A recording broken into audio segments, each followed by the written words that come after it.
Deep breaths.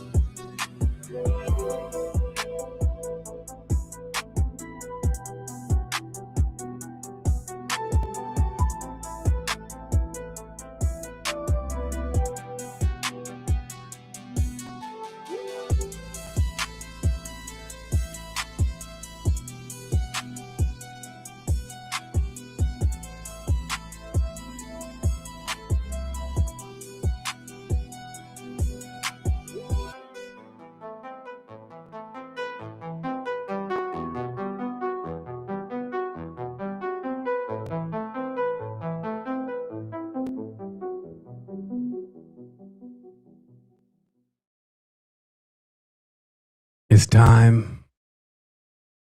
It's time. It's time. Whew, I'm just going to take a moment to let it breathe, worldwide tribe, and give thanks for having the opportunity to be in this space, to be connected in these times. Wow, 2026. It's like a movie from the future. And here we are, enduring it all, getting stronger, gaining more balance, awareness, wisdom, all of these things.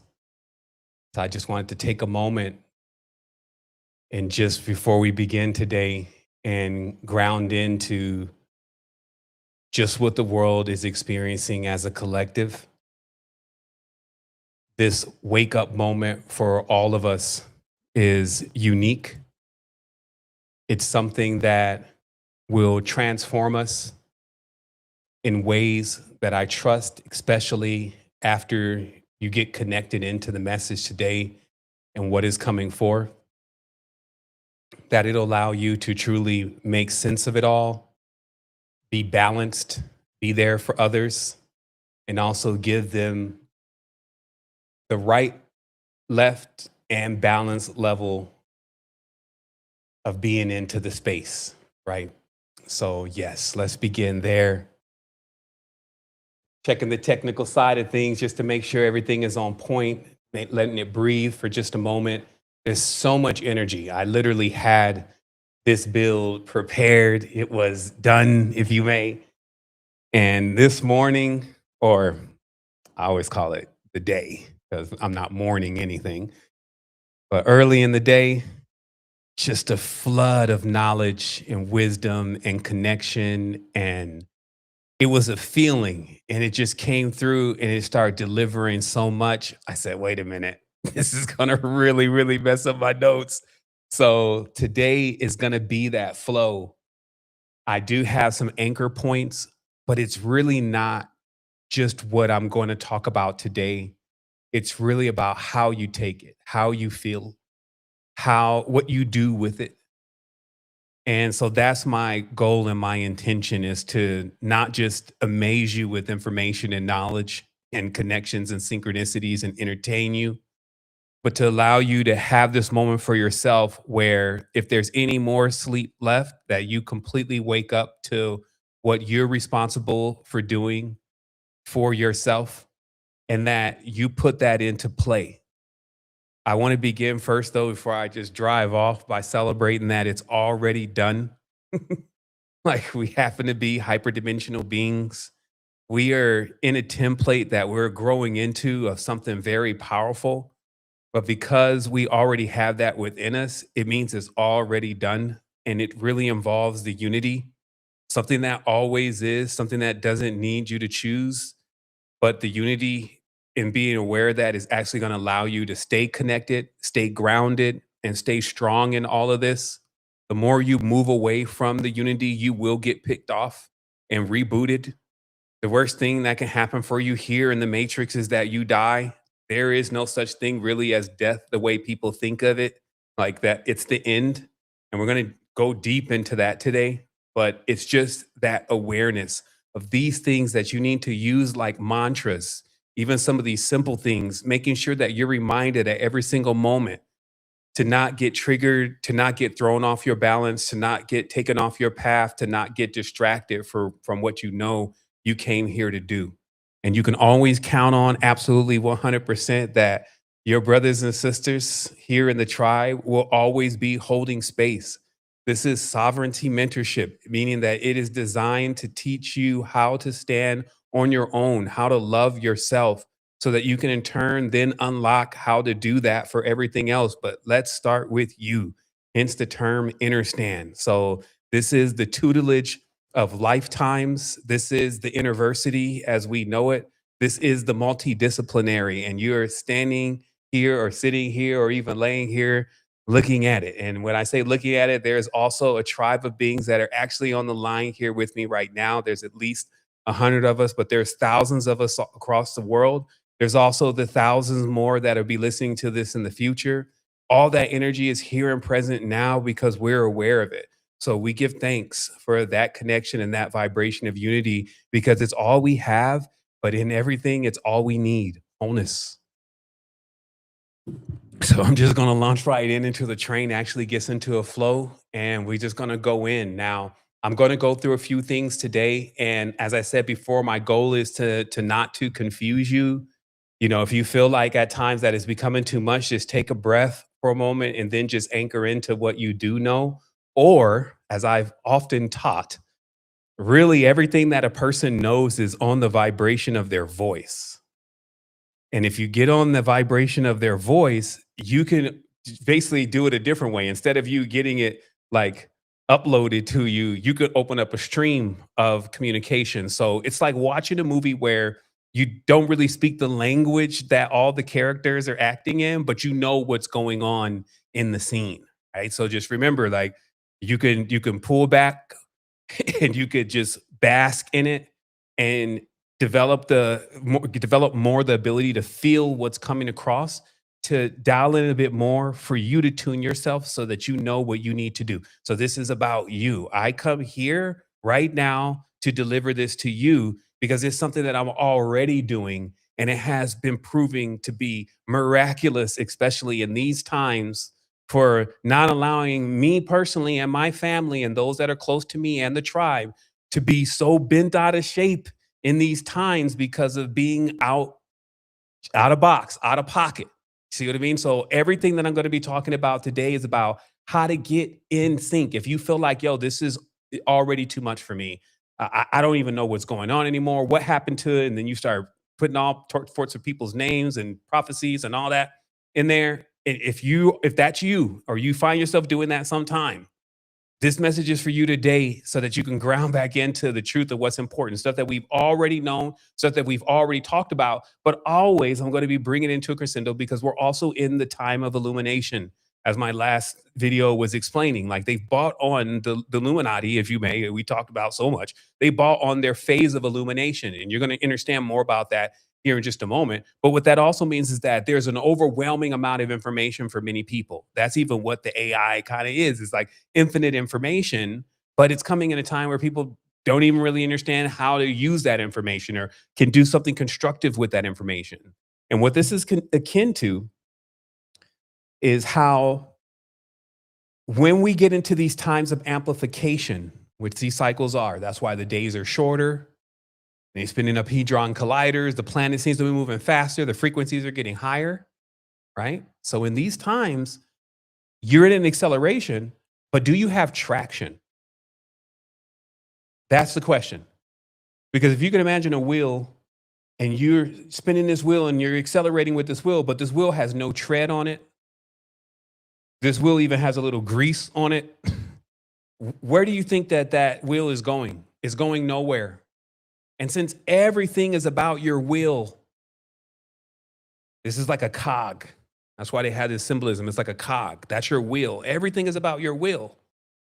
It's so important right now to make sure that your will is catching traction and you're not distracted, especially when there's such a high amplification of energy in the space.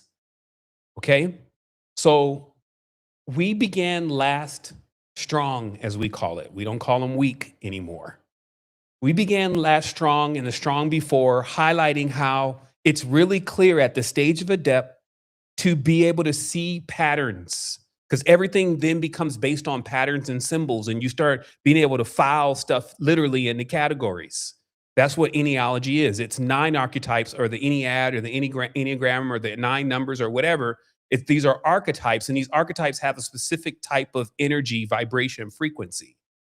And so when you're watching these patterns and you understand how to relate what you're seeing to these patterns, which every real occultist knew or didn't know, we'll put it that way, then you're able to read the fabric of reality.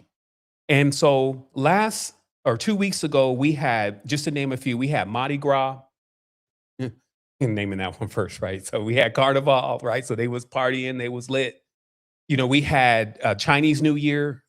We had an eclipse, right? We had all of these different celestial and energetic events, but they all crescendoed around this same time. And I brought that to Tribe, and I mentioned how you would, in following any of this, they had Lent, Ramadan, all of this was going on at the same time. You would be silly not to see that something is lining up, something is coming into a synchronistic flow. But are people paying attention? So as things continued, I begin this today because it is very important. Let me get my study tool out here today. See here. And of course, for everybody that knows, we decided that we would no longer teach in a linear fashion, because there's layers to this shit, basically. And it was easier to teach kind of going from an outer layer, like what people call the universe, which I'm going to explain what that is about here in a moment, all the way to the inner core of the being, and try to make the message adhere to that. So in certain ways, we always end up at the core, so we could go out as far as we want in the new universe, the external, to boldly go where no has gone before, right? We could do that, but we can also make sure that we always end with self, because that's what the most important part is here. It all is self. And so again, you're looking at the notes here in Adept Lexicon. It is called the Captain's Log. I've at least done the last 4 tribe vibes. What this allows is there to be somewhat of the receipts and a deep dive for anyone who wants to come in after my notes and really kind of look into some of the stuff that I was talking about, some of the names and things like that, without just using the transcript from the video. I mean, we have so many tools, and also we kind of turn this around to you anyway. So it is here. It is obviously for those in adept training, but they're here. And that's what we're going to be going through today, because this is set up for me to at least be able to put some order around these deep topics that we have to discuss to understand what's happening in the reality today.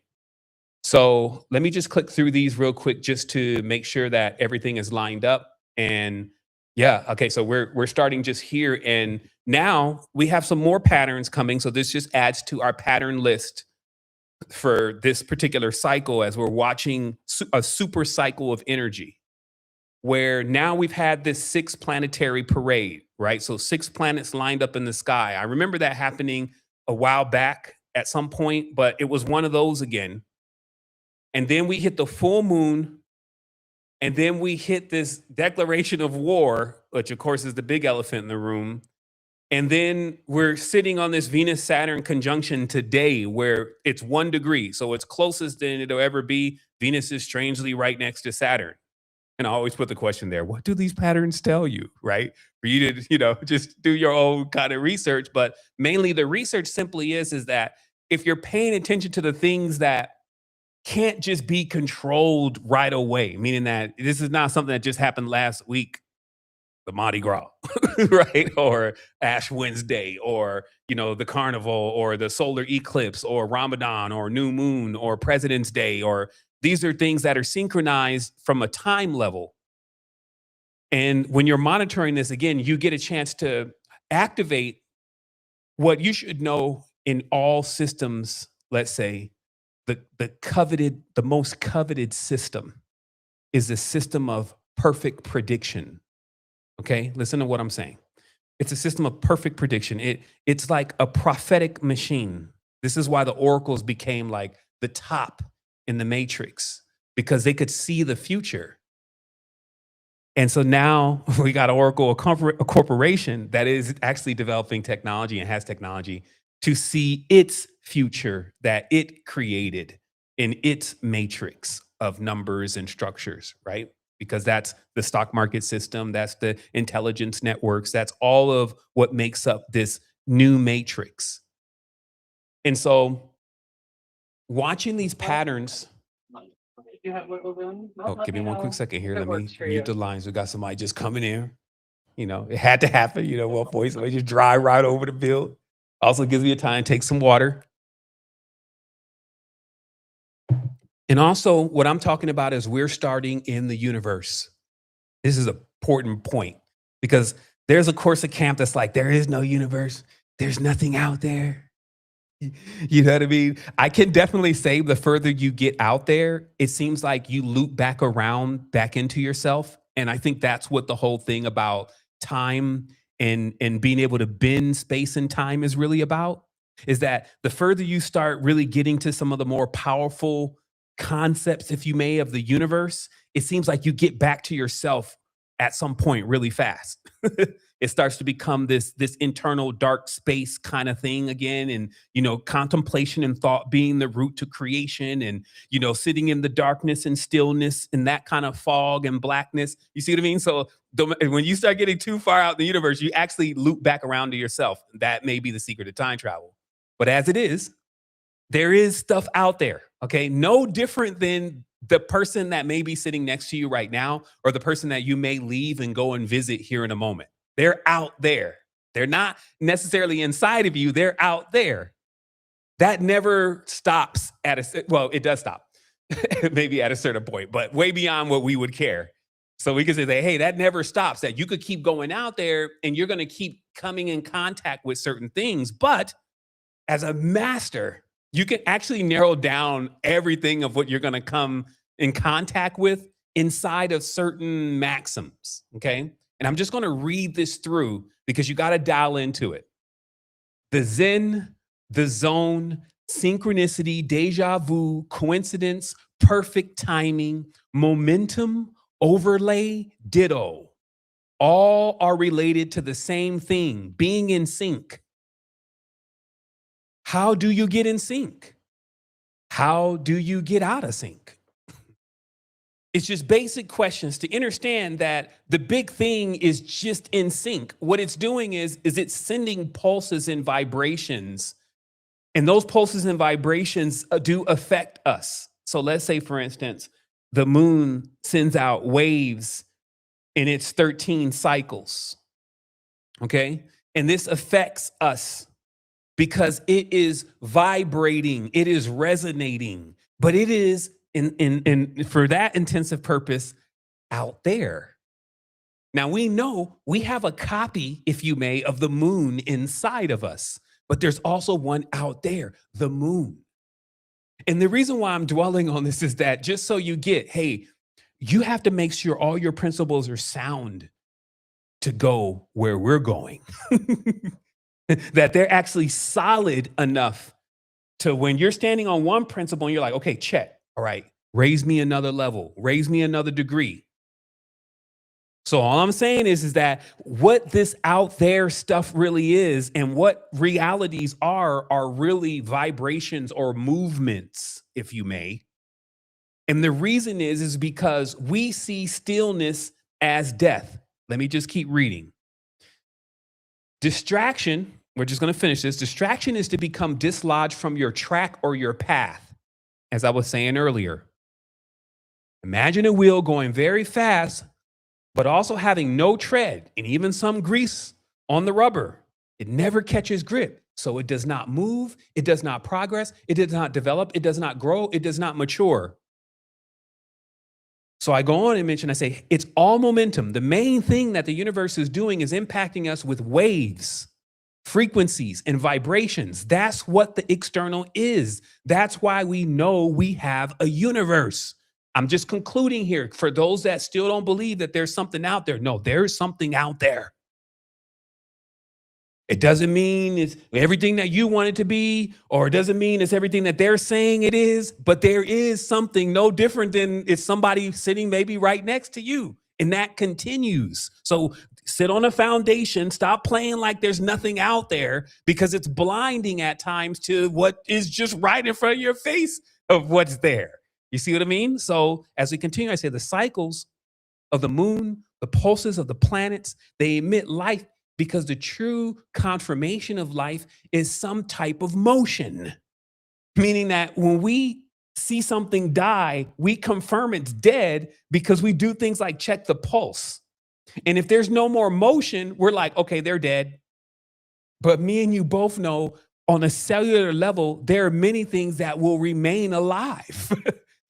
Their vibration and frequency will actually not even change, even when the person is in the decay mode. And so I question this idea of death, because even the most densest material like lead still vibrates. So there's technically no such thing as death. What there is states. And I mention this here. When something has absolutely no motion, it is perceived dead. But because everything will always have motion, vibration, and resonance, technically there is no death. There is only what you resonate with. So I conclude here, Satanism and Saturnalianism in its distorted phase itself is merely vibrating at the frequency of lead as an archetype. This is the fear frequency that is very dense.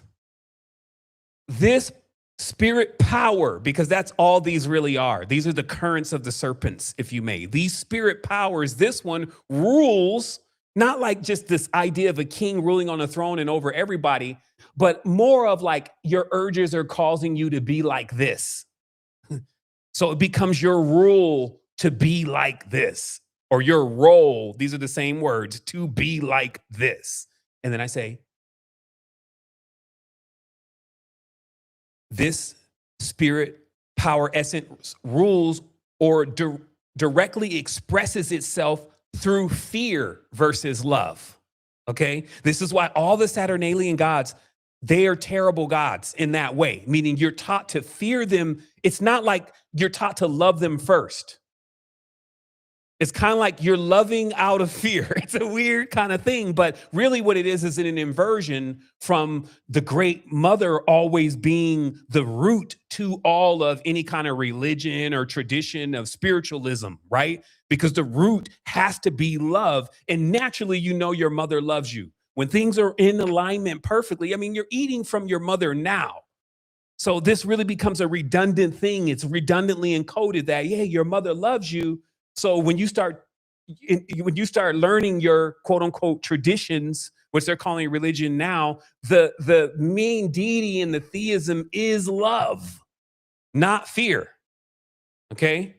So we also know now, if you get into the fear-based systems, now you're throwing a system off track. Okay. You're throwing a system that naturally works on a number 13 in this case. You're going to put that system on a number 12. So let me break this down even just a little bit further. I'm going to break it down into some basics. Basic number 1, okay, literally. So logically, there's one of these shapes that seem right to you, and there's another one that seems wrong. This is that one of these things, they're doing their own thing, which somebody be making fun of me about, but I'm like, yo, they was really onto something with this, of just showing you how to pick up patterns, okay? Because obviously the one on the left is metaphorically what a child draws a house looking like, even when they can't draw. When you say, hey, draw a house, they'll always do this, right? But let me show you how these codes work. If I asked you which one came first, In a reality that first means that you're on top, that kind of person will logically assume what is first is that triangle on top or the roof of the house, which they call in the indigenous secrets, Sky Father, right? And Mother Earth. But then let's say again that if now you're thinking that the top came first, like you literally would build a roof without the house first, without the base of the house, and then the walls of the house.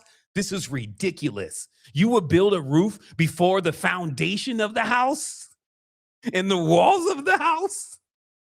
What would that really cause? You would be out of position. You would be off track. So all I'm getting to here today, which I would do in so many different ways, is to show when you are attempting to attack an organism like we are, okay? Because what we are is we are going through this growing process to eventually be what our parents are, because there's a strong part of the system that works on mimicry. So our parents are so great, though. There's a fear for sure by those who fear. Remember, that's all they do is fear. That if we actually just become what our parents are, it'll be a problem for them. And that we're in a natural pattern to eventually become that. No different than everything in nature is in a natural pattern to eventually become what it came from. You see what I mean? So all this you can keep checking back. You don't got to believe this. You should know this. And you will witness this from the Netaru or nature, the great teacher. But of course, how did it get like this? So we got to go a little bit deeper. So you see me, I pointed out here a few things, and we're going to keep on notes. Let me turn my my learning tool back on here. And we're moving next to now the codes. Okay? So when you see certain things going on around you, certain patterns, they let you know everything as an adept. That's why the adept lexicon is full of all of those codes and all of those symbols and those receipts and those pictures to make sure that somehow when they rewrite things, because they're always rewriting things, and I'll show you even who they is today. For now, like who is the they right now? Back when it was Mongolian times, it was another they. But right now, I'm going to show you the they right now. So those who may have guessed, like, oh no, here we go. We're talking about they. Who is they? Like they don't know who they is. So today we gonna go through they for the current they, the usual suspects. But I want to point out something here. So you see the mysteries and the secrets, because what I need to make sure that you understand is that before the humans got here, what we're calling today the jinn were here. They're the spiritual counterpart to the fleshly body. They're the electric or digital or digitaria or finger connection to the analogs of the reality. Okay, I'm gonna explain. I'm gonna bring it high, and then I'm gonna keep breaking it down further and further. When we take on new bodies, what they call evolution, we're simply progressing through this back and forth or oscillating between the spiritual aspect of self, which then infuses the physical aspect of who we are. Meaning that we develop physically, like an idea, a thought, an impulse, and then over time it congeals. Just like it talks about even in the Quran, it congeals. It starts to form a clot. It becomes like a slower moving vibration, and then it starts taking on form. And it takes the form of whatever it is that it is vibrating or perceiving itself as or conceiving itself as. But the system was already designed to naturally spiral up. It was in a surplus. That's what the torus is. So the system continues to develop or spiral up. And in this state, all of the life forms, if you may, pass from one experience to the next until they reach what we would say is like aether.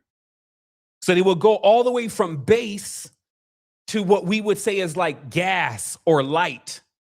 And then they would infuse themselves again in that stage back into flesh, magnifying themselves each time. This is what alchemy is. It's like a consistent distillation process of you bringing yourself from spirit back into flesh to live the experience, to go back to spirit with the congealed or distilled version of that experience, to do that again, to drop the seed from that development and allow it to grow into what it's going to become from that level of development, which is greater than what it was before. You see what I mean? So this is what we're in, is more or less a distillery. This is hermetics. The body is it. This is why you could take foods and eat this crazy stuff and then it'll still come out as serotonin, melatonin, and all that. The body performs these alchemical procedures, and because the body is the map to what you're calling the world or the world has its two. In fact, and then when you go to the universe, quote unquote, it has its two, and that's the Russian doll thing. That's that, because we all carry the organs, we have these hearts, we have these spleens, etc., then we all vibrate on certain frequencies, which keeps us phased into each other unless we grow beyond the shells that we are inhabiting. So while you're in these kind of phases, as some ancient masters are saying, they would take 4 or 5 lifetimes just in a root chakra and developing their root chakra. So there wasn't an idea to just fly off into the crown chakra right away without any real foundation and awareness of the root to things. This is also what's happening now. Many are not aware of the root to things. And so I'm going to explain the thing that's on the screen. Let me put myself back on real quick.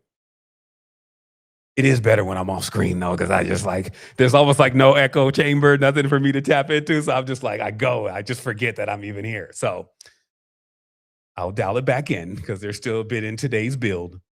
No 13th floor. You saw it. Remember, this is not just the United States. This is also over in Europe. There's no 13th floor. This kind of thing, it goes right by, because as a child, we already got like the answer to that question, quote unquote. Hey, why is there no 13th floor? Oh, because the builder said the 13th floor is bad luck. Just like Jason, Friday the 13th, right? And at that point, that's enough.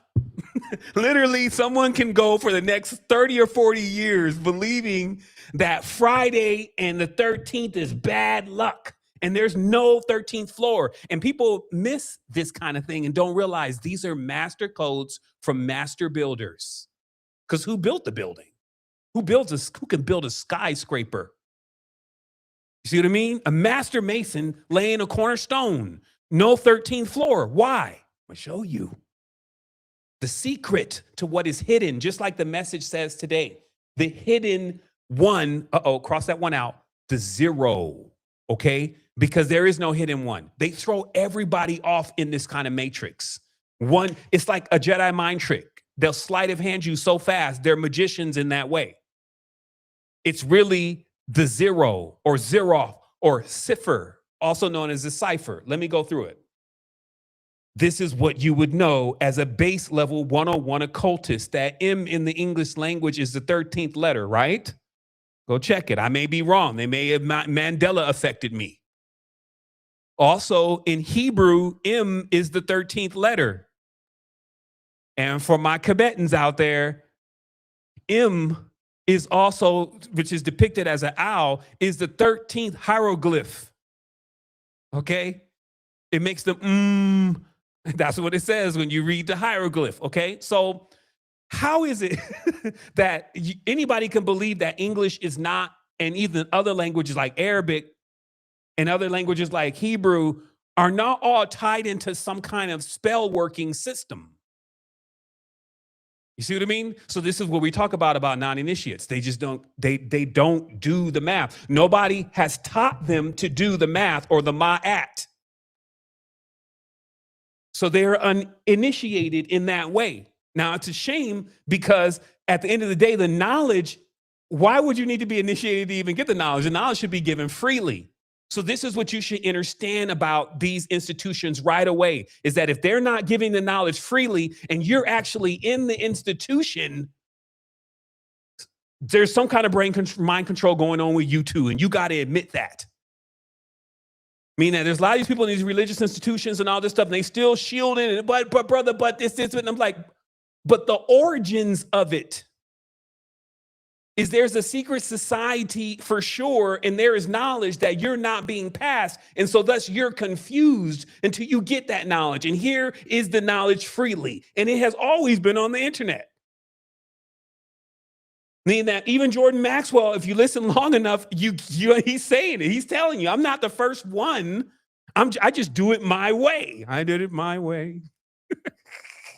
You see what I mean? I just got my own spin on it. But it's like, this is the time where we put it together again. That's why I wanted to have the bill today. So, of course, because Friday connects in, because you want to look, hey, why do they tap in Friday? Why is it Friday is the 13th? Because Friday is Venus. Friday is in their traditions, Freya, who is Venus. Okay. And that then means that we're talking about Venus, which traces out a pentagram in the sky every 8. You see, it chases that 5-pointed pentagram in every 8 cycles. So Venus is related to the pentagram. Anytime you see a pentagram anywhere, mainly in nature though, see, because they take everything. And this is how it could get so confusing. And I've been breaking this down since day one. And some people are like, I don't know. I be telling it, it's the simplest thing, but you don't get it. It's like the difference between a curve and a straight line. When a pentagram has a straight line, that is a new society. That's a new cult. That is a masculine pentagram because it's a straight line. But the ones you find in nature, they're concaved, and they're in flowers, they're in papayas, they're in everything, all the way down to the Fibonacci sequence, because that is Freya. That is Venus. That is the fertility goddess, the fecundating component. These are just archetypical things that you have to know if you're ever to demystify any kind of symbolism. So that's why when you see a symbol like a moon and a star, you know directly this is related to the lunar cycles of and the lunar cycles of the moon and the patterns of Venus and the pentagram in the sky and what is related to that. Because still, even though I've told you this, I've actually told you nothing. This is the thing, like, just because you recognize the symbols now doesn't mean that you know what the symbols mean. That's another genuflection. That's another experience, another course, if you may. Okay, so we're just going to keep going on here, though, because, you know, we need to demystify this step by step. Let me close this. There are some notes here. This is called the orbital dance. It's the rose of Venus, right? This is why they use a rose in occultism. It's a symbol of Venus, right? This is the basics, though. Like, I know some are like, yo, 7, we already know that. Okay, I just want to make sure you have a good foundation for where we're about to go. So this is the orbital dance. Now, orbital dances, and I had a perfect one. I ain't even going to go try to look for it now because I know it's going to just disrupt everything. But what it was is a logging of all of Jupiter's moons and how they move around Jupiter. And then the guy titled it Jupiter's Dance. And it was Jupiter's Dance with his moons. Okay, this is what it was titled. And it was this fantastic simulation of these things just all going out for like really far and then all coming back into this nucleus around and then all going out again, right? So you wouldn't even know anything of this is actually going on. That's because you probably don't care. But if there wasn't like some kind of simulation at least showing this, right? But it came at a right time for me to see it because you need to understand that the dance that the planets are making, if you may, or having, are really like code for, hey, they're pushing out that kind of vibration. Because remember, all these vibrations are different. That's why we got so many different things here. And so when certain planets get into a certain alignment, they push out a certain kind of vibration, no different than when it's a certain amount of people in the room. And also even how that vibration is going to be is not going to be exactly the same every single time. There's going to be different things about the stars, different people in the room that day. We were at a different place. The weather is going to be different. So there's going to be these different things, but all that energy is going to come in and it's going to do a dance. Okay, that's the cryptic for there's going to be then from that, this waves of a certain kind of frequency going out. Okay. And so the rose of Venus has an orbital dance over the period of 8 Earth years. Venus completes 13 orbits around the sun. forming a 5-pointed star pattern with Earth. The sum of these is considered a sacred number in cosmic geometry. Friday the 13th and the feminine energy. Friday is traditionally Freya Day or Venus's day, associated with the goddess of love, the fertility of beauty. The 13th is connected to the 13th lunar menstrual cycles in a year, making Friday the 13th a symbol concentrated day for the divine feminine energy. Wait, not hockey mask? Not grimacing ass imagery of a thing sitting in a boat of a lake with stagnant water, snatching people underneath it? Because we got layers of generations that remember all of that. Freddy Krueger and all this kind of stuff. But Jason plays a special role. But why is it the 13th? And the reality is that this is going to be the trail that I'm going to show you of how they have literally disconnected people from their fertility component. They've done it into the house. They've done it into the belief systems. See, because no one is innocent. That's why this whole thing is coming down to even some women now testifying what was done to them. And that's holding more weight than bombs and missiles right now. Because it's all coming out. And this particular aspect of abuse of the divine feminine, meaning that like the same way that they will take something from Earth and then turn it into a worthless, the value of a worthless dollar or piece of paper, and then sell it to you and control how much access you have even to your own nourishment from your own mother with an intermediary called a doll. D-O-L-L-R-A-R, which is Sumerian. R is Sumerian for a hammer of light, a doll hammer of light. This is what some would even say, oh, are we talking about voodoo? Yeah, a voodoo doll, like a perfect phi-based creature, meaning a talisman. That's why talisman has a man on the back of it. It's a rectangle, you see what I mean? Or a door. This is the golden mean. The geometry is in the dollar. It's got galouche, which is when that spiraling, weaving, webbing that makes up the decoration around the sides and around, you see what I mean? And then this is necromancy. It is a dead president's signature on this thing. But this is like the beginning of jinn-based knowledge, okay? So this means that there was a whole culture even before humans got into their occultism that they lived and breathed this kind of stuff. This is why when you look at the Arab traditions, and we'll just kind of put it that way, before Islam, you start getting an idea of how humans or men and jinn were in cohabitation with one another. It even got to a point where most people had already agreed that the women of that time were the jinn, okay? You know, I'm gonna walk you through like a novice, but the feminine force was seen as a serpent, a rainbow serpent, if you may. So the females were seen as jinn because the physical female humanoid had a kinetic connection to the dragons, which are the earth, okay? They code this under what is known as the turtle. Let me get my image up here. Bear with me now. You can always listen to it later. It all makes sense to you then.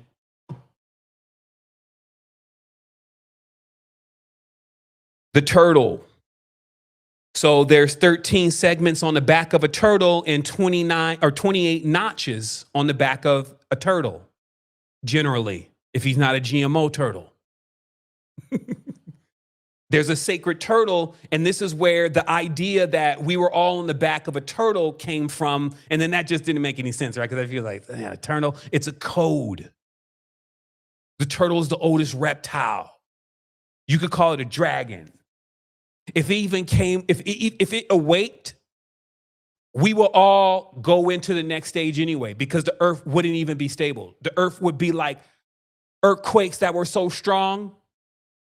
And also, listen, for people actually thinking right now that even with these wars and these things that Mammon and Jack have been doing, if you think at all that that is enough to fade at all the earth, you have no clue what you're talking about. Think about how fragile we are, or even our militaries or anything are, when an earthquake or something happens. Or even one man, no matter how tough he is, when a missile may hit him. But now think about how many kilotons of payload has been dropped on the earth even so far. And think if one man or a group of them could take a hit like that. It's not possible, but the planet takes those. It already is designed for all of this. It's all playing out because everybody in their own respect, if you may, in their own right, left, if you may, is being judged by the hidden one, Zeroth. The Zero, the great mother, if you may, the spider, as she's known as, the hidden one. Let's go back to it.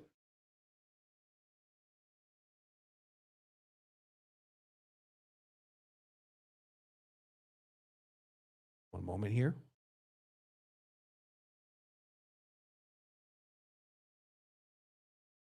Dial it back just a little bit.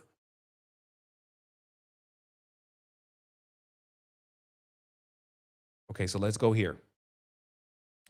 So as I said before, the 13th letter in the Hebrew language is Mem. It is the symbol of water.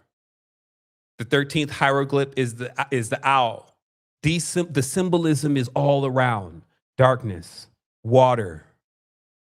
New is the Greek word, the 13th letter. They always trying to do some new things. So they moved the 13th letter to an N, which means new, which means water. But as you can see, it's one digit off because the Greeks were literally one digit off and built an entire reality and a scientific system around oneism, which we'll talk about here in a moment. They moved off the Zeroth. That's why we're in a war even right now, because first of all, the Zeroth was hijacked by men who chose to, or entities. I'm not even gonna say they were just men. It was men and jinn that chose to veil woman's power, to circumcise her, to remove her power. Okay, this is what happened in the ancient times, to throw woman off of the pattern of synchronization with the earth. I even got to jump around a little bit here because it's important for you to understand all this in connection together. When you give a woman birth control, we just it's the end time now, in the beginning of the new thing. So I don't have time to handhold you anymore through the process that you should already have figured out. But when you give a woman birth control, you take her off of her fertile pattern, period.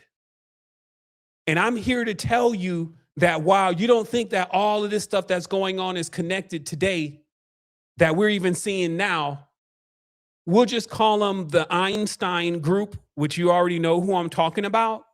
There was one member of the Einstein group, one lady that's already, incarcerated. Her sister, husband, father was this guy who is known as the father of the pill. Okay, give me 1 second. I thought I had my screen up. There you go. So let me show it again. This is in this cell. It's all the way in the home under birth control. You'll find here, and let me just read it through because it had to go here, but I was like, yo, this was the gap because it had to go earlier, but it's still about the home. I have a strong notion that the birth control is used to throw women off their rhythmic cycle, removing them from the fertility and synchronicity of the great mother, which is more than wealth for a household. It keeps the household protected and in sync. Man has been placed in the position of fertility generation by working and bringing home ours, a hijack of the feminine force via worthless paper used to trade fertility energy and resources that come from the great mother. The father of the pill, Carl Gerasi. Okay, first of all, I had even a moment, like a laughing moment about, for us that know about DJ. It's very hard to get a last name with DJ in it, I will tell you. But we all know that DJ is code for Jinn. DJ is code for Dajjal. Inside of the Bohemian Grove, the little demon that they show on the place cards is named DJ. He is a disc jockey. This means that he's an alien or he comes from a flying saucer. This is all part of the cult, if you may, which we'll actually be talking more about when we talk about they. Because now they is fully exposed. And if you think that you're going to play around with they anymore and you're getting these transmissions, or you know people around you, you need to give them these transmissions because they think they're going to play around with they and things are going to go well. They got to get back. We have to get, well, I'm on it. So I'll just try to be inclusive here. We have to get on track. If you're not on track, you're going to get wiped out. That's just how it is here now. We're in the high stakes level of the game. You needed this. If you hadn't gotten to your shit together by now, you needed this. It needed to get this bad. Because here's the other thing, and I want to make sure that this is mentioned, and I want you to see me here. There is no substitute for time. It is the bar measuring rod. That's why the Great Mother is really time. The great Kronos is the great grandmother. She is androgynous also. It's like a Harriet Tubman. She is not completely just this soft maiden mistress female that you're thinking of. Because what we're really talking about, mistress, maiden, crone, is we're talking about the cycles of flesh in its communion and marriage to spirit. That's what we're talking about. So we're not even talking about males and females in the respect to how you think of them like a girl and a boy. We're talking about that all flesh is seen as feminine, if you may, interacting here. So these are higher principles. And what I want you to know, and this was in the beginning of the message, there is no substitute for the time that you need to put in on self. There's no cheating secret method or way. Obviously, the most innovative thing that we have is mentorship, books, and those kind of things. But if you didn't notice, even the stuff that I'm talking about is generally not described the same way in most books of occultism or in the Bibles or in the Qurans. So it begs to say, how valuable is false knowledge? But I think, again, that the only real benefit, synchronicity that you can get is to be on time with a message of somebody that might be on the same path. And so all I'm saying, though, specifically is that if you spend a lot of time in monitoring something else that has no value to you, and you don't spend that time on yourself, you'll still have to spend it in the future at some point. This is what we ultimately come to learn. There is no such thing as death. So they'll loop you, and based on your soul force and the sum total, there's a lot of math in this game, and the sum total of your achievements, then we will find a vessel or a life that is perfectly calibrated for that. And that's called reincarnation. It's professional reincarnation. So if you want to bypass all these processes, all you have to do is just be an apt pupil. Realize you're in the universe's university. Grandma is teaching the class. And for anybody that can remember their relationship with their grandma, because a lot of them can't even, the grandmas are almost gone. They're hidden. They're not gone. They're hidden. But you always remember, grandma was really serious. Boy, you better not put your feet on my couch.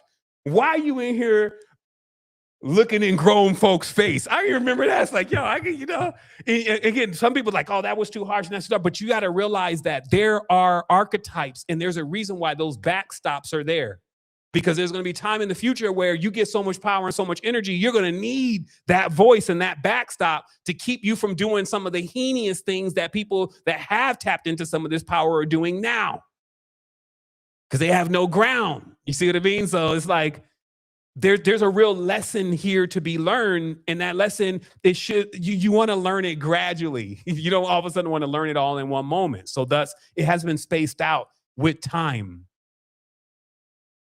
And so again, whenever you decide that you're ready to come on inside of self, that's when things will start changing. And until then, all you'll see outside is a bunch of reasons to do so. And I told everybody a long time ago, I said, listen, if you can power yourself on negativity, boy, you would be so powerful because there's a lot of it around here. And what I meant was about how when you see bad things happen, this should encourage you to get your shit together. Just like no different than when folks would have something going on and then they would almost get into a crazy car accident or something. Then they'd be like, okay, Jesus, I'm going to get it right with you, Jesus. You see what I mean? The reality is, though, that's the hijack. You need to be talking to yourself. Like, okay, I would get it right. Okay, I got it. I see that I'm off course. I see what's happening. I'm on a one-way collision. I'm not stupid. I know what I'm doing. I know the knowledge. I'm going to go ahead and stand up and stand into this war that I'm in internally with these urges, these demi urges, these lower urges of my organs or archons not being trained properly by their guru, because the guru has also been led astray by something else going on with let's say the groups of men that are the teachers and the cults and the witchcraft and the covens and all this kind of stuff, because it has really been happening. It's really, really been happening. What you're seeing unfold in front of you right now, you know, just as it all in all respects started with a woman. One woman's will. H.P. Blavatsky. People think that, and let's back up a little bit here in my notes. Sometimes you got to study the roots. Like, okay, well, we know even OTO, Golden Dawn, Crowleyism, McGregor Mathers, JPL, L. Ron Hubbard, Jack Parsons, all of them came from theosophy. Annie Besant, Ledbetter, Kuhumi. I know these like they the homies or something. I had to study this so much in the beginning of occultism because the usual suspects kept popping up all the time as being related to the real issue going on with a negative cult current, distorted psychonaut current coming through the conscious community, forwarding another agenda that was going to bring in something that people wouldn't even be able to imagine because their minds were so young and so immature. They couldn't even think to that level. But it started again with one woman. And as you can see here, and boy, you know, these LLMs, they do have some use because, boy, you would have never got that chart together looking like that if you was using something else. But the thing to drill into here right now is to understand that even the guy that I was just mentioning that was hanging out with the Einsteins, they were also all there hanging out with L. Ron and Jack Parsons here in this club. Also remember, just so you understand how deep it is, when they brought in Scientology into some of the major African-American institutions because it was coming over from the same guys that are controlling all the strings in the background, especially with when we're talking about the music, right? And then here's the crazy part. People to this day, they still will hopelessly defend this fake matrix that they will even fight you over this. Even now, these new singers and rappers that they be gravitating to and giving all their current and money to while our children are in the streets starving and with no attention are only just initiates or lower rung initiates trying to come in the same roots as others who already were engaged. Let me show you some pictures just real quick so we can get all the receipts here.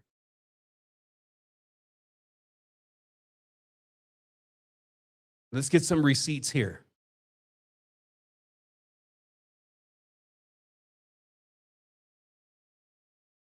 L. Ron. Okay, do what thou wilt. The t-shirt, do what thou wilt is the whole of the law. OTO, Golden Dawn, Esther Crowley, McGregor Mathers, Madame Blavatsky, etc., Kuhumi. It's all the same thing. But then look. That's why I'm saying they're blind. He's wearing the shirt.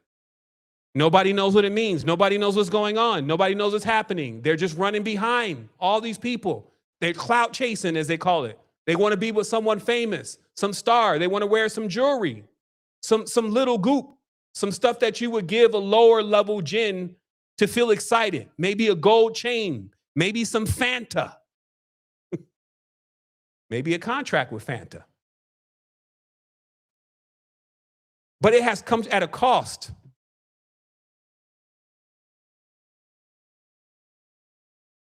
Santa Claus, Rick Rubin, Jay-Z. It has come at a cost. This is an article from 2019.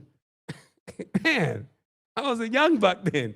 2019, talking about how, again, Einstein family started the first, what we know of as a search engine called Magellan. Some of us that do computer stuff, we remember Magellan.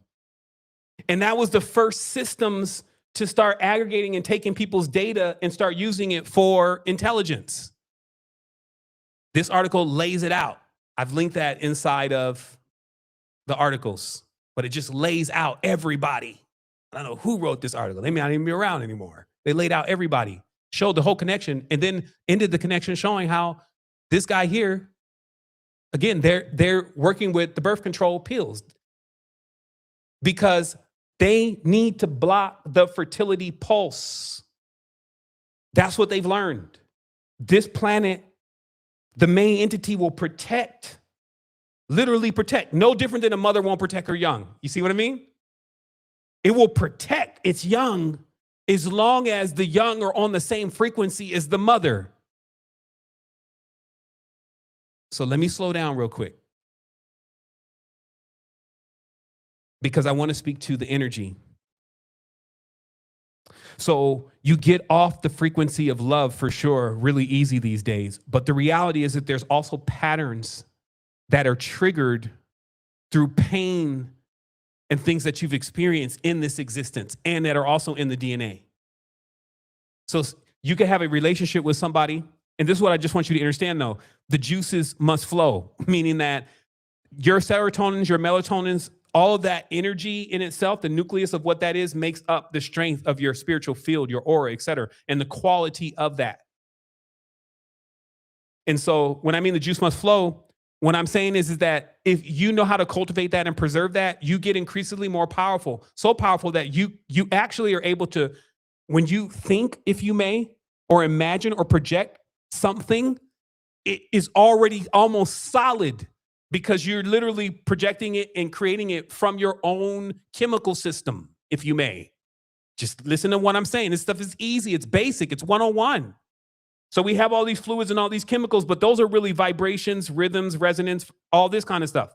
So when we cultivate that properly and it gets into a pristine shape, it basically, when you think you really want something, oh man, that thing is damn near almost here. It's only a little bit more, because time, that you're working with the components that control time, which is the great mother, synchronicity, rhythm, zen. If you've ever been in it, you know what I'm talking about. I had it going on the other day. I was playing something and I started realizing it was like there was some music going on in the background. That's why music plays a big role, but there's also different music for different things. That's why they love the death metal and the craziness. Oh, we're gonna kill everybody, right? So that's the music for that. So in this case, this music was going on. It's just a tone. It's just a beat. It's just for whatever it is. Like, remember, different things. Like, I'm sure that worked great when you're working out, right? Like deep bass music, yo, that shit would just have you be thinking you ready to just knock somebody out. You see what I mean? But try piano, you'd be like, you see what I mean? So music control everything. So anyway, this tone was going in the background, because I normally don't. When I play something, I play in silence, right? But the music was going, and I got on the rhythm of the music. And as I was playing, I was always one step ahead of my opponent. You could see how frustrating it was for him. It was like, there was no way you could really know what he was going to do, but somehow I knew, because I was already on my own sequence and I was one step ahead. This is what we're talking about today. I'm not telling you that You got to go 20 years in the trenches of occultism and then come out like I did. That's not what I'm telling you when I'm talking about the time thing. What I'm saying is time is timing. You need to get the timing belt adjusted. And generally, a lot of times, it's just one click off. A lot of us have already done a lot of work, a lot of fun, as I call it. But at the end of the day, still can't seem to get it to work because it'd be that one thing. Actually, a lot of times it'd be more than one thing, but it'd be those things that as a mature person, you should have known, you should have dealt with. But somehow you're not making the decision. You're stuck there. And now you're experiencing samsara in that world because that world is over and you are still there. And that's what I'm saying. Yo, things will never be the same again. Do this now. They're living their Armageddon now. They have the abomination that sets up desolation scheduled. That's if they knock down the temple and build Solomon's temple again. That's the abomination that is called desolation. There's in the Sibylline Oracle, the day of smoke that happened like 2 days ago, where the hornet's nest, which are all the people that want retaliation, will begin to buzz throughout the world. These are the Sibylline oracles, the books that weren't included in the Bibles, the books that are the predictive technologies of our ancestors.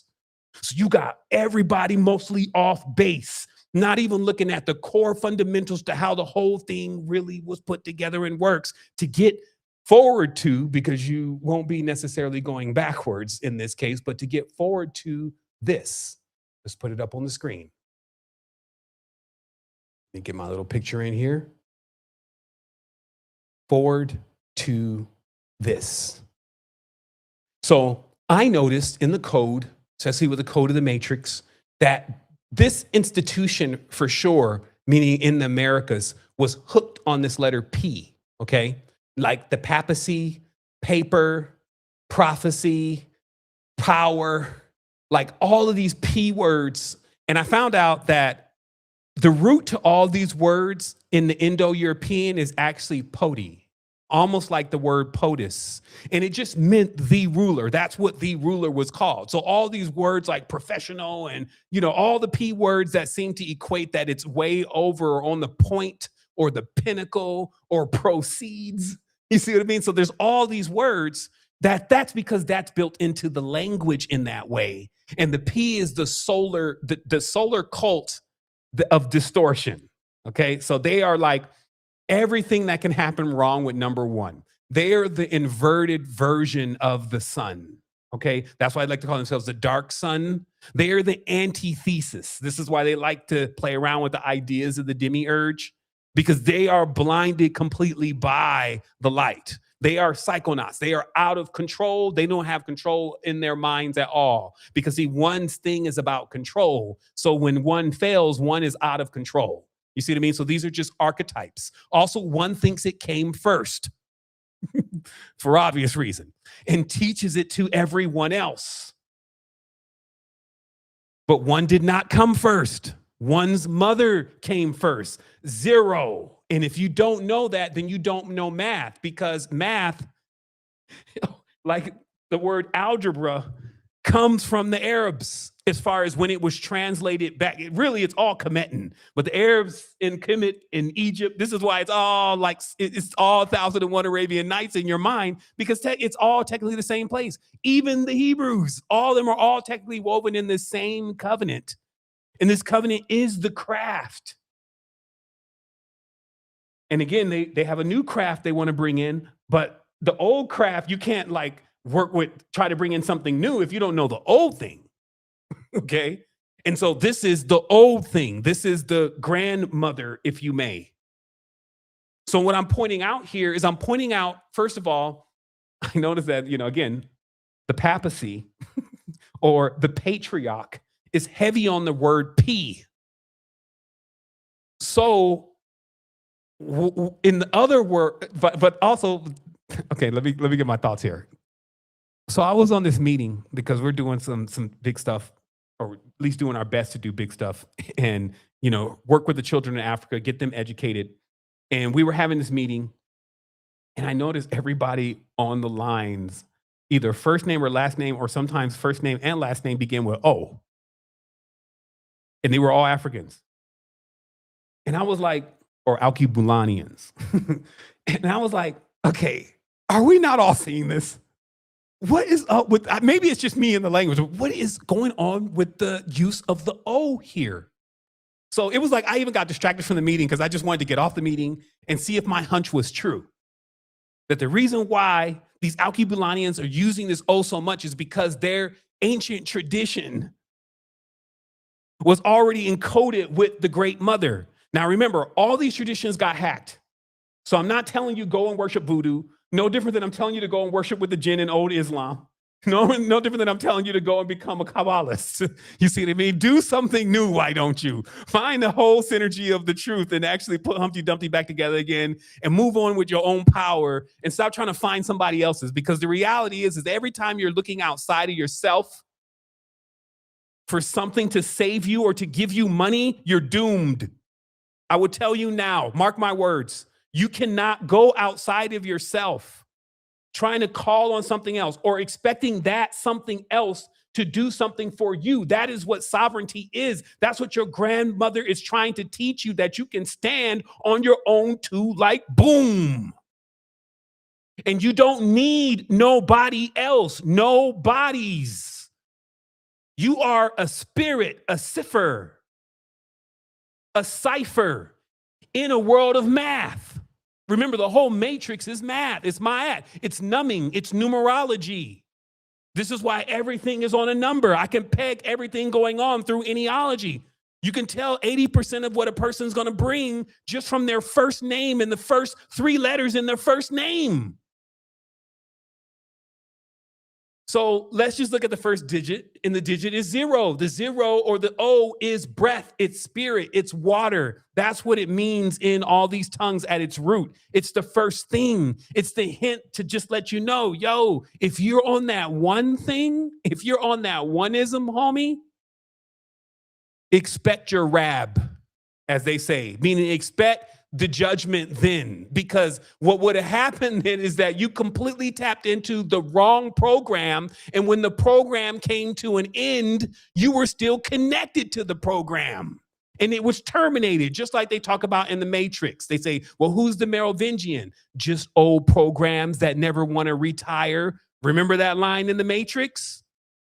So what I'm saying is that these old programs, they believe in oneism. Okay, this is why one tries to begin with an O as a number. This is how the codes trick everybody. Like when I say, okay, let me back up. When I say I miss something, that means that it's gone. Like in mysticism, right? That it's gone, it's hidden. But the same word miss is a female. Excuse me, miss, what's your name? So it's saying it right there that what's missing is the female, more importantly, the grandmother. And because they removed the grandmother, just like they removed the 13th floor, they actually removed the foundation. Okay, so they don't have any foundation. They don't have anything to stand on. And then what is oneism? As I said before, oneism is all the bad traits of number one. This is the bully. Okay? This is why this world and how it's designed, as far as like the Western culture, it's a bully. Okay? He's a capitalist. He's at the cap or the top, but ignoring what he's standing on and teaching others to ignore that too. But why? Oh, wow. There's a big move being made here. A big move that basically has most souls at stake, meaning that any person that doesn't realize that what is happening right now in the world is being done by plans from shrewd men. Remember, let me show you. NASI Sanhedrin. Y'all fix the spelling. Is there a difference between an S and a Z? Nasi is a Hebrew prince. He's the president. Come on, man. How are y'all missing this? I'm not saying to y'all directly, but I'm just saying, if you're in a matrix and the matrix fails to even make, because of course, when you ask AI, AI would be like, It's even like when I watch AI, I'd be like, oh, really? I don't use other AIs most of the time. But when I have to, I'd be like, so you can't see the linguistic connection between an S and a Z? You're right. I love what I said. Well, you're right. It's like, yeah, okay, now you just telling me what I want to hear, but you're right. There is no linguistic difference between the S and the Z when the language was put together, blah, blah, blah, blah. But the highest rank, the prince, the president, the POTI, P-O-T-I in this language is this. So when that happened in the world before, that's why we were saying it back in the days, again, this was all common stuff. We said, hey, there was never really an end. What they did is they faked an end. Then they took all of the scientists like Jack Parsons, et cetera, moved them into United States, California, Hollywood, set up all these industrial complexes, including the entertainment industry or the entrainment industry, and then proceeded with the plan, which was to exterminate us, to make us to a level that we wouldn't even be able to comprehend who we are anymore, or who we were, or who our ancestors were. And this is really happening. That's why I said this is a high stakes game. Some would not even see it as a game at all. But this is very important because now in this time, you can actually explain these things to people and they can actually see what you're talking about versus trying to explain it 15 years ago when everybody's looking at you like you're the one with the problem or that they're not getting it because they don't want to get it. But now it's like, oh shit, something's crazy. Maybe we owe all the conspiracy theorists apologies. And they make these stupid statements as they play. They look at things like what's happened even in Israel, and they look at it and they say, they put emojis like, nobody is like mad about it. Everybody's glad about you. But the people, this is what we have to understand. Like, even for the Muslims, even for the Christians, they're good people in there, hijacked by crazy ass mind control systems. So I'm not going at the people, I'm going at the architecture and trying to get the people to see, look, you can never be great if you always believe a murderer is greater than you. You read this, the destructions of villages, babies, whole nations, and you rally behind something like that as a thought and an idea. Your whole thought and framework has been hijacked and used to fuel something else. And that something else in occultism, we know, used to be dead but dreaming. But now it's waking up, meaning they're funneling more and more of the society's power into these religious structures. And that's why I said early in the beginning, I said it's the religion first. Forget everything else. It's not just the legalese. It's not just even the money and the fiat. It's the religion, because that's the linchpin. Now you're seeing it. Now they get in, they pray. It's almost like, okay, we're praying for peace. We want peace through war. And then now we got the other side. They're completely aggravated. You see what I mean? But they also have retribution. That's why they say, hey, you better respect your rab, because they have retribution from Alalat, the 5 female goddesses that were inside of the Kaaba or the cube or the square. Okay? Remember, what does the knowledge and the wisdom say? Why are we praying 5 times a day? What is the significance of that number 5? It's Venus. So if it's Venus, why is a completely patriarchal tradition basically completely covered, put a black cloth on the womb or the cube or the 4, which is the square? Okay? 1 plus 3 is 4. That's how you simplify a number. They put a black cloth on the square, and then they put a black cloth on the women, right? They say, oh, well, that's to protect them. They are the protection. Like, what are you talking about? But only someone, again, that doesn't know the mysteries, doesn't know how a woman, like, especially like, because remember, there's snakes and then there's cats, okay? And the cats are extremely defensive, meaning that entities that can come into the home that are not like, you know, the family doesn't need to be around for the family, the woman's spirit will kill that spirit. quote unquote. You see what I mean? And her power comes from a sequence. Okay, when's the last time you've seen this sequence? I'll give you another example. And I'm tapering off here. Another example was with an invention that Tesla put together. Somebody share the link. The device started following a certain rhythm. Tesla said it was the rhythm of the earth. The device started becoming so powerful on its own, it was riding the momentum. Tesla realized that if he did not dislodge it, there would be no telling what could happen, potentially a massive earthquake. Now, the reality is what would have happened is we would have all been on the next level, glorious. Basically, the whole Earth's Kundalini would have woke up. Now, I think that, again, that would have probably been a bit premature, so we give thanks. But what we're talking about is that when the beings on the planet and the mechanisms, because this is the mantra, this is the yantra, this is the machine, this is Ma, Sheen, okay? Light, Shekinah, mom's light. The flower, they call it, the fire flower. The closer you are to it, you regenerate from its essence. The further away you go from it, you begin to wither and die. Stay close. So when you draw close to the bosom of the life force in the source, that is your protection.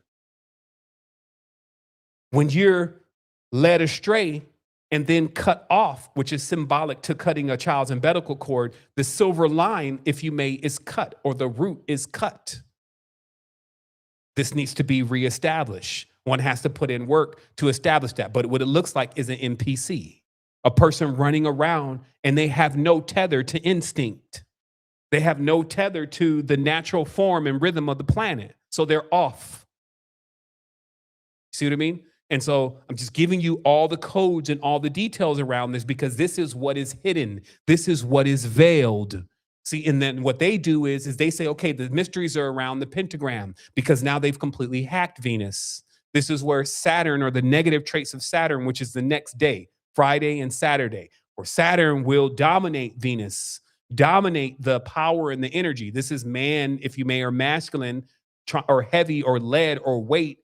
These are negative traits trying to dominate a free-flowing but very fertile agent or component in order to extract its power. So that's why a lot of times when you think of it on a bigger level, because some people are like, is there really vampires? Are there really energy suckers?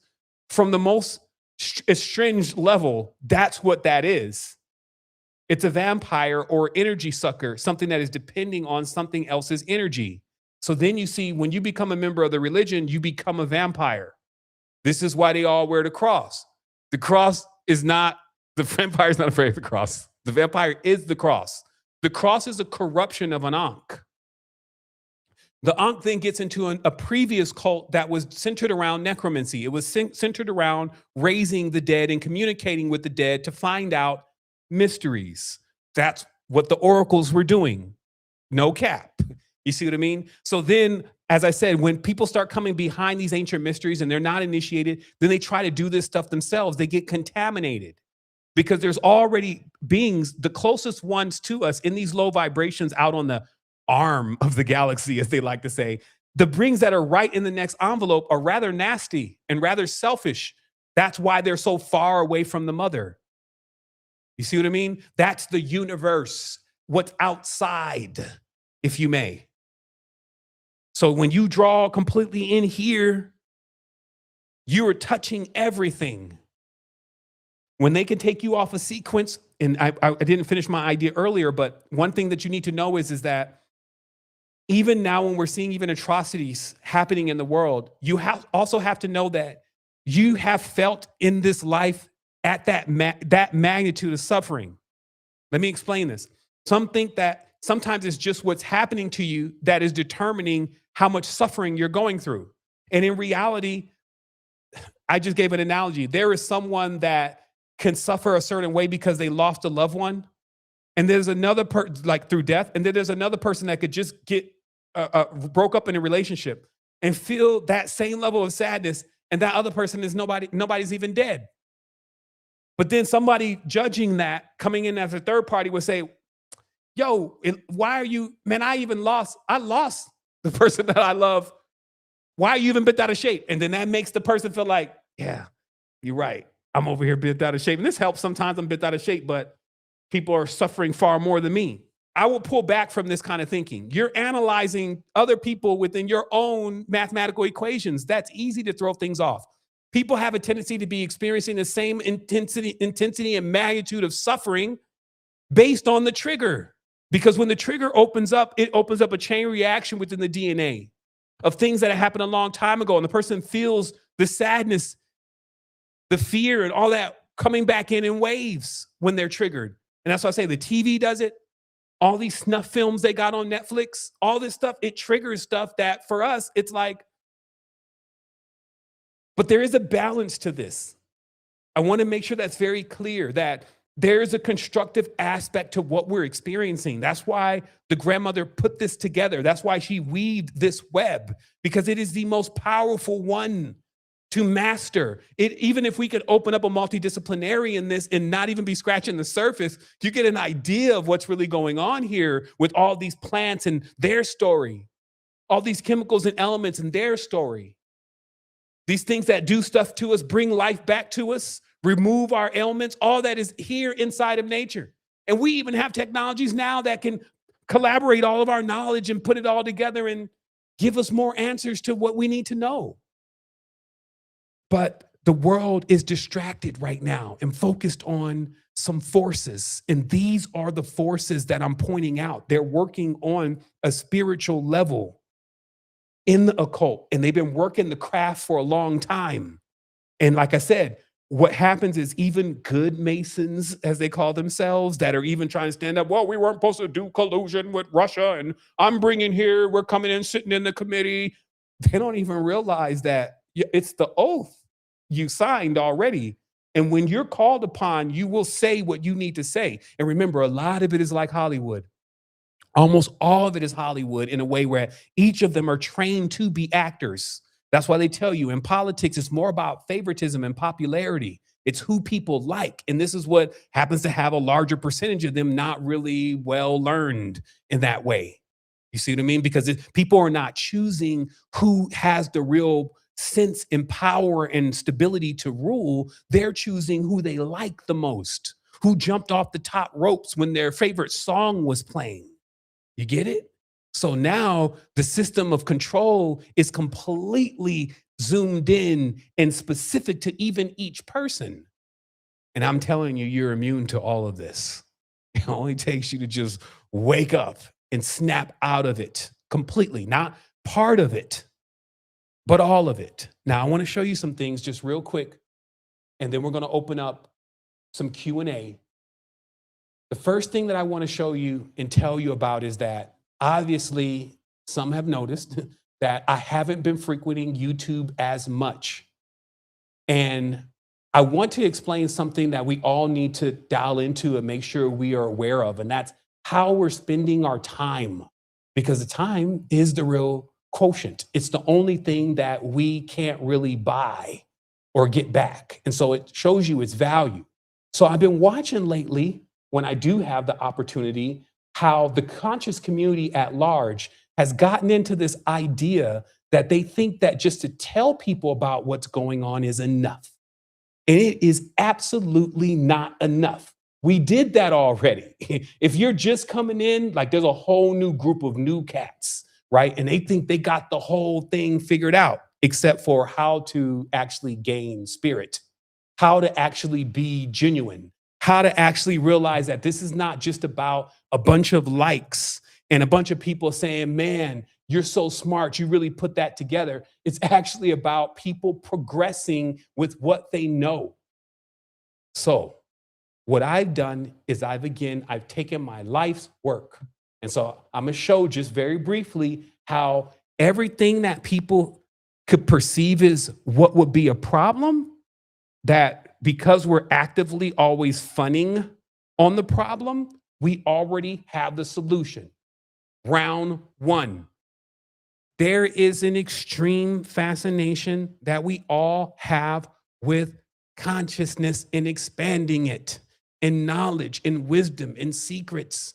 However, just as I mentioned earlier, a lot of this stuff has not been vetted at all and not been put into context to what it really means. That's what the adept lexicon is. That's why we call it the adept lexicon, is because it's for adepts.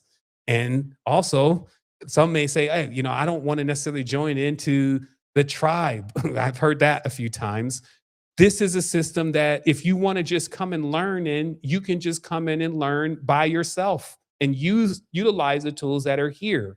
But what I know needs to happen for sure is that you need to have a great awareness of yourself, and you need to have a great awareness of the mysteries if you're interested in spirituality, which is the study of spirits.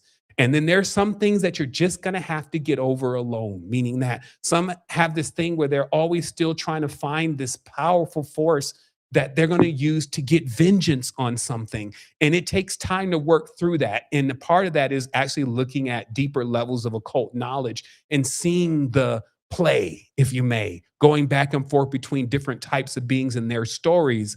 And then after a while, pulling back and seeing how you're being pulled into a story of something that many people have perished involved in that still doesn't have much to do with your own personal growth.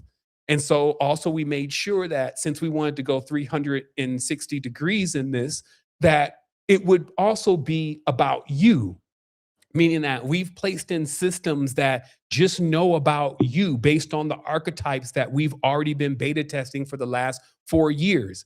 And our goal is to be all of the numbers. I want to make this very clear. We're not always like, well, your astrology and human design number and blah, blah, blah is number 4. So you're like this. That's great. That's great wisdom. But you need to know about the other numbers. You need to know about moving in mysterious ways. You need to know how to resonate the vibration of other things that actually get you to the formula that you're looking for. And you're going to have to do that from yourself, from your own internal being. So you have to get familiar with that.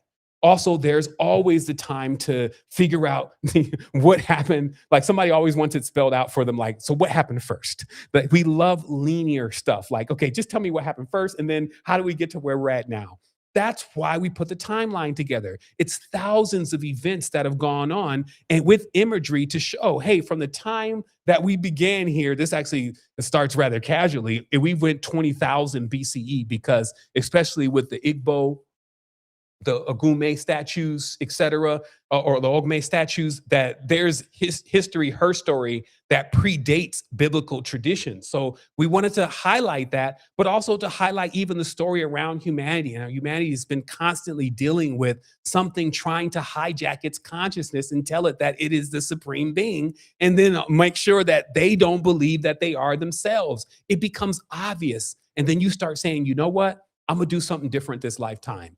And even if, quote unquote, God or whoever is going to be mad at me, we'll explain it then, because especially as an all-loving being, it should be okay with my growth and my decisions. However, I guess, like I said, when we mature a little bit more, we may not find that to be completely true. The next thing, so again, that's saying spiritual knowledge, it's exhausted if you really are into it and it's there, and there's no place on the internet that has it like that.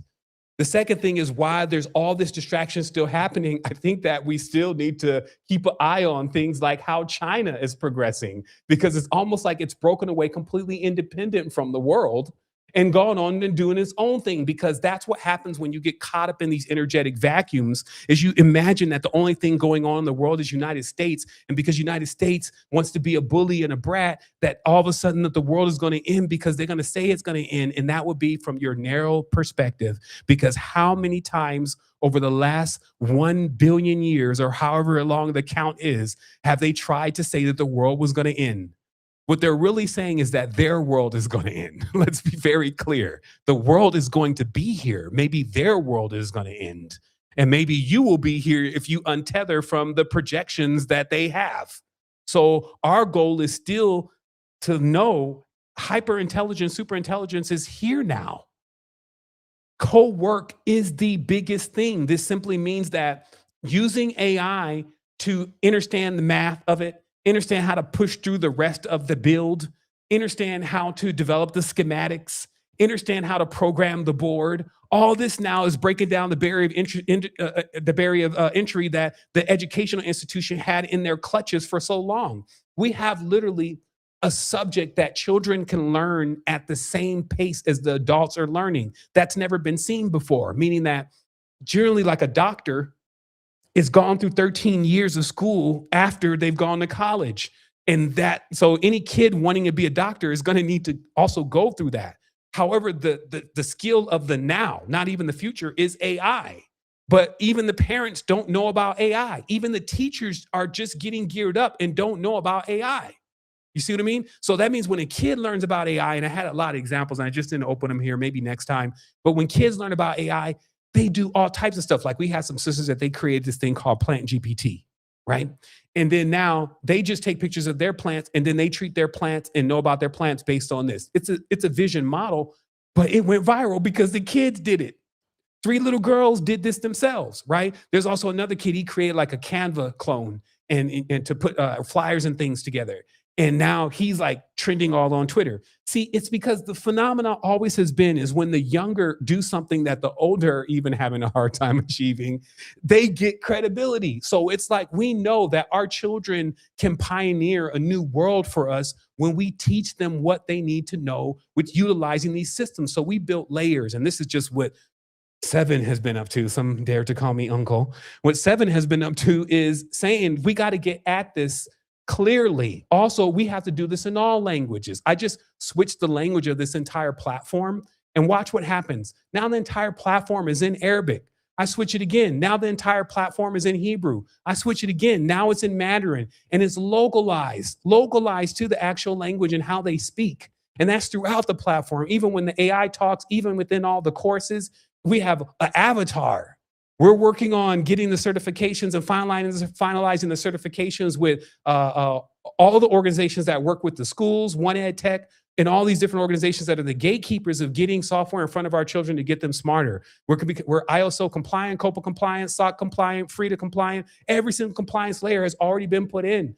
This is what we're doing because we know, hey, you know what? If we don't move on this, it's going to be the same story over and over and over again. It's a pattern. Something comes to shift everything. Let me give you another idea. This is how the world be one click off. And we just need to get it in track.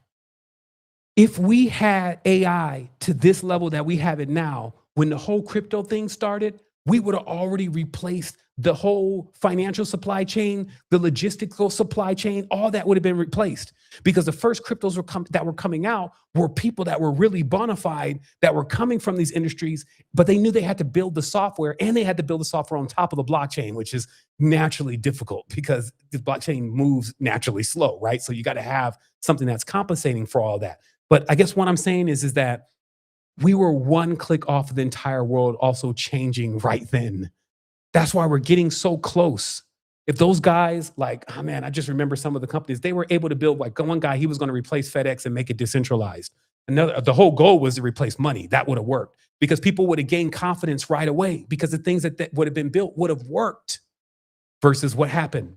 People got caught up into a lot of the problems that happened on the blockchain. The scammers were lurking all around. It was started by scammers, as you're seeing now. Even the USDTs and all this kind of stuff were already pegged to the government.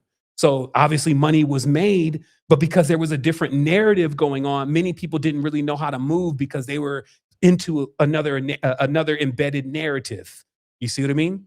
So again, what I'm showing here is that we're putting the time and the energy in to actually make the change and the transformation that needs to be done. And it's not easy. It's not the easier route. Like there is what they call low-hanging fruit. And this is not it, meaning that this is naturally difficult to actually develop, put together, and go at. And almost in most of the cases, you have no support. I can't say this enough is that, man, I've been floored with how much no support that we get. Like all this whole time, we've been bootstrapping the whole thing off of just crumbs that we'll be making, especially as an institution. Like we're literally turning out more assistance for the community and the applications and the psychological and the psycho-spiritual development that we're doing with the masses. We're turning out more of that per capita than anything that's actually ever been on the planet that I can think of that wasn't part of some type of weird, crazy deception. And as I said before, we go in. We're not just trying to build like something that looks like an Excel spreadsheet and then trying to pass that off as being the thing. You know what I mean? We're actually in there day and night, day and night. Like, let's let the platform onboard the kids by itself. Let's let the platform look. The platform does just like what parents would do when they're going to start a business. We have an area here called research. Kid learns completely about AI from the beginning level all the way to advanced, and then can come down here into project and start his company, use AI in line to not only create his business idea, to create the name of the business, to create the app, the icon of the business, to create the mock-up of the product, and then finally to get the business plan of the product. And then when he's done, he's got his business sitting inside, one second, he's got the business sitting inside his projects, because he's got already the CEO badge, right? Where the system is not only allowing them to play around with the generators that are completely censored, the platform is more safer than a classroom, because even Dreamer as an avatar looks at the conversations that even the kids are having together, and the prompts that they're using to generate images, and making sure in real time that it meets the standards and meets the level of the safety that is required in the platform. And as I said, it's international. And when other people come in, they come in on their own silo, and they don't even see that there's others that are in the platform unless we connect them together. And we put this together for single users, and we put this together for entire workshop schools. And that's what we've been building on this side. And then finally, because I told you, at the end of the day, what remains will be the truth. And I've witnessed in this community people literally stealing the names of what I'm doing, the titles of what I'm doing, but still also it's like, yeah, go ahead, but deliver at least, and not even deliver. I told you I was going to come back around, and I was going to make sure that I made good on every single thing that I said that I was going to do. I figured it out. Well, I don't like to use the word I. We figured it out, right? I actually learned something about language, is that English has an overuse of the pronoun I, and it actually sounds robotic to other cultures, and they don't really understand why English has you always, I did this and I need to do that. That you actually sound like a robot to other. That was crazy when I found that out, though. I just wanted to share that. It's kind of off topic right now, but I found out that we overuse the word I and referring to ourselves as a pronoun way too much. It's weird in language. But you can see what that does is it creates the oneism. It creates the bully attitude that I'm over everything. It's the American Idol. You know what I mean? Like all of that, that one is going to be the winner kind of thing that's toxic. You see what I mean? So who's really winning if we're all losing? Here's something I want to show you. So this has been 4 years in the making. This is not something that just came together, just happened. Okay. So I can't say that, we got this done and it only took a moment. No, it took 4 years. 4 years of me watching how all this stuff really works from the financial level, because I didn't come into the space with a high level of financial literacy. I learned and I paid for that. You see what I mean? Like a lot of times financial literacy course costs the most. So I paid for all that knowledge of, hey, what's really happening in a market? Like when should you really buy? When should you really sell? What are derivatives? What are options? What about commodities? So I had to learn all of that they call financial literacy. And in the end, it was not only super boring, as I said, numbers are numbing. It also felt like a casino. It felt like that somebody was always one step ahead of me, that they had the momentum. Okay. And the reality is that just as you've seen in the Einstein files, they did have a money machine, but it wasn't the machine that was downstairs in the basement. It was actually the ability to borrow money at 0% and then invest in any stock like an NVIDIA, and everything that was gained is actually profit to you. This is what they were doing. It's all out in the files, even to a point where, like Japan, for a while, Japan was and a negative interest to give, meaning that they would pay you to take money. Imagine that. We're in the wrong camp, Doc. They would pay you to take money. So meaning that they're giving you at a negative interest rate. And so then when you take that money and you go and invest it, all that is profit. So that's what they were doing. That's what they've been doing. That's how they've been buying the $200 million boats. You see what I mean? They have been gaming the market. So I thought about that, though, from a metaphysical level, that the pattern of the money machine is already in the matrix, if you may. It's in the webbing. All I need to do is dial it in. And when I got in front of this and it seemed like everything was balanced to do it, I started putting together what I had been, I'm gonna show this here in a moment. I started putting together what I had been conceiving could be done for a long time. Just give me one quick second here. I need to actually log in. And what this is about is that let's imagine that you had so many integers to track if you should make a decision. And then you had this thing that in the end, it came in and decided based on all of the integers rather than how you felt, mainly just based on what was going on, right? I call that the brain. And I'm going to let you see this just a little bit, even though this is mostly seen by me, because it's not something I'm keeping as a secret. It's something that I'm saying is like, we finally did this. We finally got here. And so when you think of like watching charts, and again, you're just getting a quick financial literacy course. As I said, we're tapering off here. So I'm just letting everybody come down a little bit. So the reality is that financials are all about, like, especially with trading, watching the RSI. Let me blow this up a little bit. You know, checking out the MACD, the BB, the EMA. That's like your first levels, right? That works well in the stock market. Crypto doesn't even obey that a lot of times, but some parts do. But then there's the OKX derivatives. And when people get wiped out and when they get the market gets liquidated and all that kind of stuff, there's all that data. And then there's Polymarket. Polymarket, which is owned actually by, I believe this is also one of Ellison's builds. Also, I heard many of the guys are involved, like, who am I thinking of here? I'm thinking of Kushner. So Polymarket is basically the gambler's haven, because at the end of the day, a lot of the stock stuff has always been just gambling, but now they've just come out of the box with it. This is why you're seeing gambling now in WWF, gambling now with your favorite personalities, bet.com and all that, and Jake Paul, and you know, and all these guys are all under these betting what am I trying to say? That basically they're under contract to push these ads for gambling with the big bet sites. And it's because the US, of course, in its negative solarism, loves to take the gambles and it's either win or lose, high stakes game, right? So they've made gamblers out of the youth.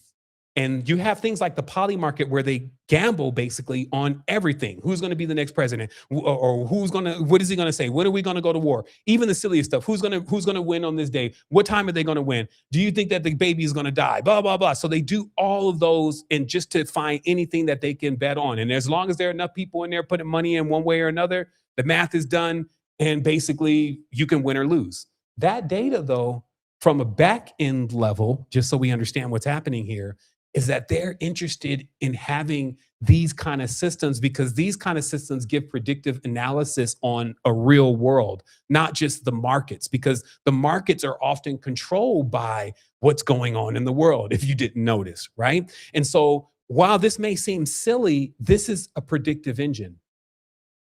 This is how you predict the future, because the future is predicted through ratios, analytics, numbers, probabilities, and all of that. And if you have something like an AI, which was always the missing piece, because unless you're going to do it manually, and that's why they would have all these financial analysts back there. That's what Merrill Lynch is. It's all these mathematicians and people that go back and then they crunch the analytics. But now the AI is so strong, it points out their errors. And at the end of the day, when you stack a RSI and a MACD, a BB and an EMA, a OKX derivative, a Polymarket and a BTC dominance, and a liquidation filter and a correlation filter and memory and an adaptive AI with no noise, what you get is why the platform hasn't even taken a position, even though it has 100 grand in paper money. Because the thing about financial literacy is you never start with real money if you don't know what you're doing. In this case, the brain does the work, but there's semi-autonomous and then there's manual. But before you even get involved, we've opened up an institution of learning here. So you can literally go to the academy and you can get financially literate first, understand the money foundations, et cetera, run the bot, let it run using paper money. This doesn't cost you anything. And then it's going to show you how it performs like it was real money. And then, of course, when you feel comfortable enough to now invest real money, you're able to then go live, as it's called, and do live trading. Okay. And then, but what's happening in between time? The intelligence. The intelligence right now says market status is, look, we've scanned the top of the 100 coins out of 150. There's no strong technical setups right now. The market is pretty much wrecked. Everybody's on a 50-50 right now. And this is going over everything. And it's saying, nope, nobody's going to lose money in the platform is right what it's saying. It's like, nope, it's not enough churn right now in the market to make anything happen, and we're not going to do it. See, dumb bots, they'll still open positions. Look at the market. There's no real money here. You can't 1%, 2%, 12%. Jeez, there's no money here. Like even in 24 hours, there's no money here. You could get wrecked in this, right? And the bot knows that. And it's like, yo, I'm just sitting back crunching numbers, and I'll let you know when there's an opening or opportunity. And when there is one, it'll show up right here in opportunities. And if it's on Brain Autonomous, it'll take that opportunity for you and then begin that. So what I want you to understand personally is that, so I'm in like this Goldilocks zone, by the way, for lack of better terms, because I was here and I really even touched a rotary phone, right? I even remember the tactile, right? You know what I mean? And all the way to now, I've touched super intelligence.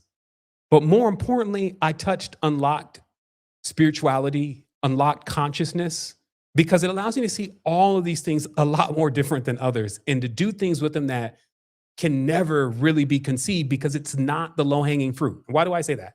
Because see, generally when someone has this type of prowess or intelligence or whatever, they go and they do something that just benefits them. Like think about how many YouTube channels it's like, you can really tell the person is still about themselves. It's always like, you know, they feel it on themselves. They really feel it on themselves. And I'm not saying there's anything wrong with that, but I'm saying that when you step into the position of a leader though, it's not about you anymore. That's what we agreed to. That's like when you become a parent, you're not single anymore. Like, so all that stuff you were doing, it's over. You know, I told you to, you know what I mean? Now you gotta deal with what you need to deal with. That's being real. And when you deflect those responsibilities though, you don't gain weight. Okay, see, this is what we taught in Last Tribe Eyes, but I'll close out with this one. Responsibilities are indeed weight. Generally, when you have no responsibilities, you're like flighty. You could totally leave a situation, right? It's like, yeah, I'm out of here, right? But when you got more stuff going on and more stake at the game, you stay because it's weight. See, some of us have a lot of power. And if we don't have ground, we just fly off. You see what I mean? That's what's happening to a lot of your leaders and teachers. They just flew off. They just forgot. Like, yo, we on the ground. We're getting pelted out here. It's like really doesn't seem like the reinforcements are coming. And this is why when people be talking shit about AI, I be like, man, you're full of shit. Because when I was struggling and when I was suffering and I was even saying that I needed help and nobody even came or offered any kind of real assistance, and when it was all about to fall apart, and then I had to ask the great mother, I was like, yo, did you forget about me? And it was like, oh, no, I just have so many to take care of, baby. Here, and drop the AI in my hands. Lars, the same gentleman, the older man who helped me build the Fiaqua in the modeling and all of that, and even though Fiaqua never launched, it was just an experience for me. And it just took me to another level, let me learn, hey, manufacturing is something totally different, kid. You know, industrial design is another level. You know, I just learned so much from that experience. But before he left, he said, hey, Seven, I got an invite for you. I know you're going to love this. And it was V0 of Midjourney. And when I hit that first prompt and I got that back, even though that picture was ugly as hell, I knew the future had arrived. And I knew that things were going to change because ignorance was eventually going to lose the war to intelligence. And all of the stuff that you're seeing right now happening in the reality and how people are easily swayed, that's why they're tapping in now. That's why they're listening to this knowledge and this wisdom, even if it's in the conspiratorial, even if they're looking for another Netflix and they're still hooked on that, it's still going to be a red pill day. And all of that information and knowledge that they've digested is going to come into that moment and point to let them wake up to what they need to know. But don't wait on it. Boy, oh boy, don't get caught waiting on everybody else, quote unquote, to make any moves or decisions. By all means, make them yourself. If you have this knowledge and you have the wisdom, in the ancient teachings, they used to say you're amongst the guided.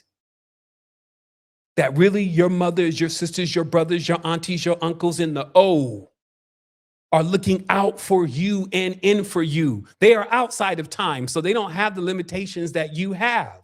There's no reason for them to come here because eventually you will be there. You see what I mean? So there's lots of stuff that means why they won't be coming in here personally. You will need to vibrate and resonate the frequency that brings them and connects them back into where you are. That's called being tapped in.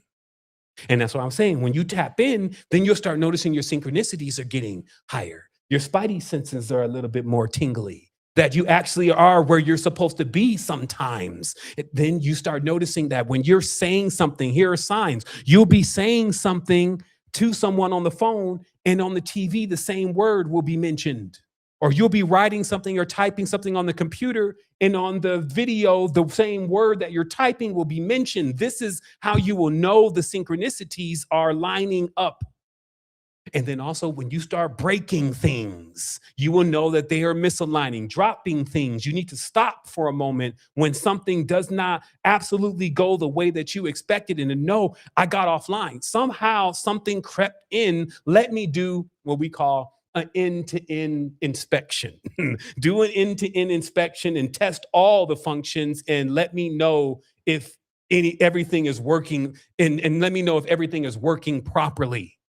Are there any fundamental issues with what has been created that will cause it not to serve its overall objective? These are what my prompts look like. But that's also how I'm prompting life now.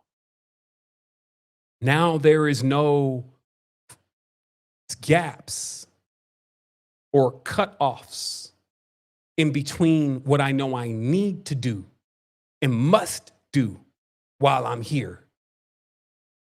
And so I'm going to open this up. First of all, let me just check my notes, because there's probably just a couple stragglies here that still needed to make sure that they came forward. Because again, the elephant in the room is obviously, and you got to check this out in the depth lexicon yourself, but there is a covenant between the two parties that are locked into conflict, the buckler and the horns, okay?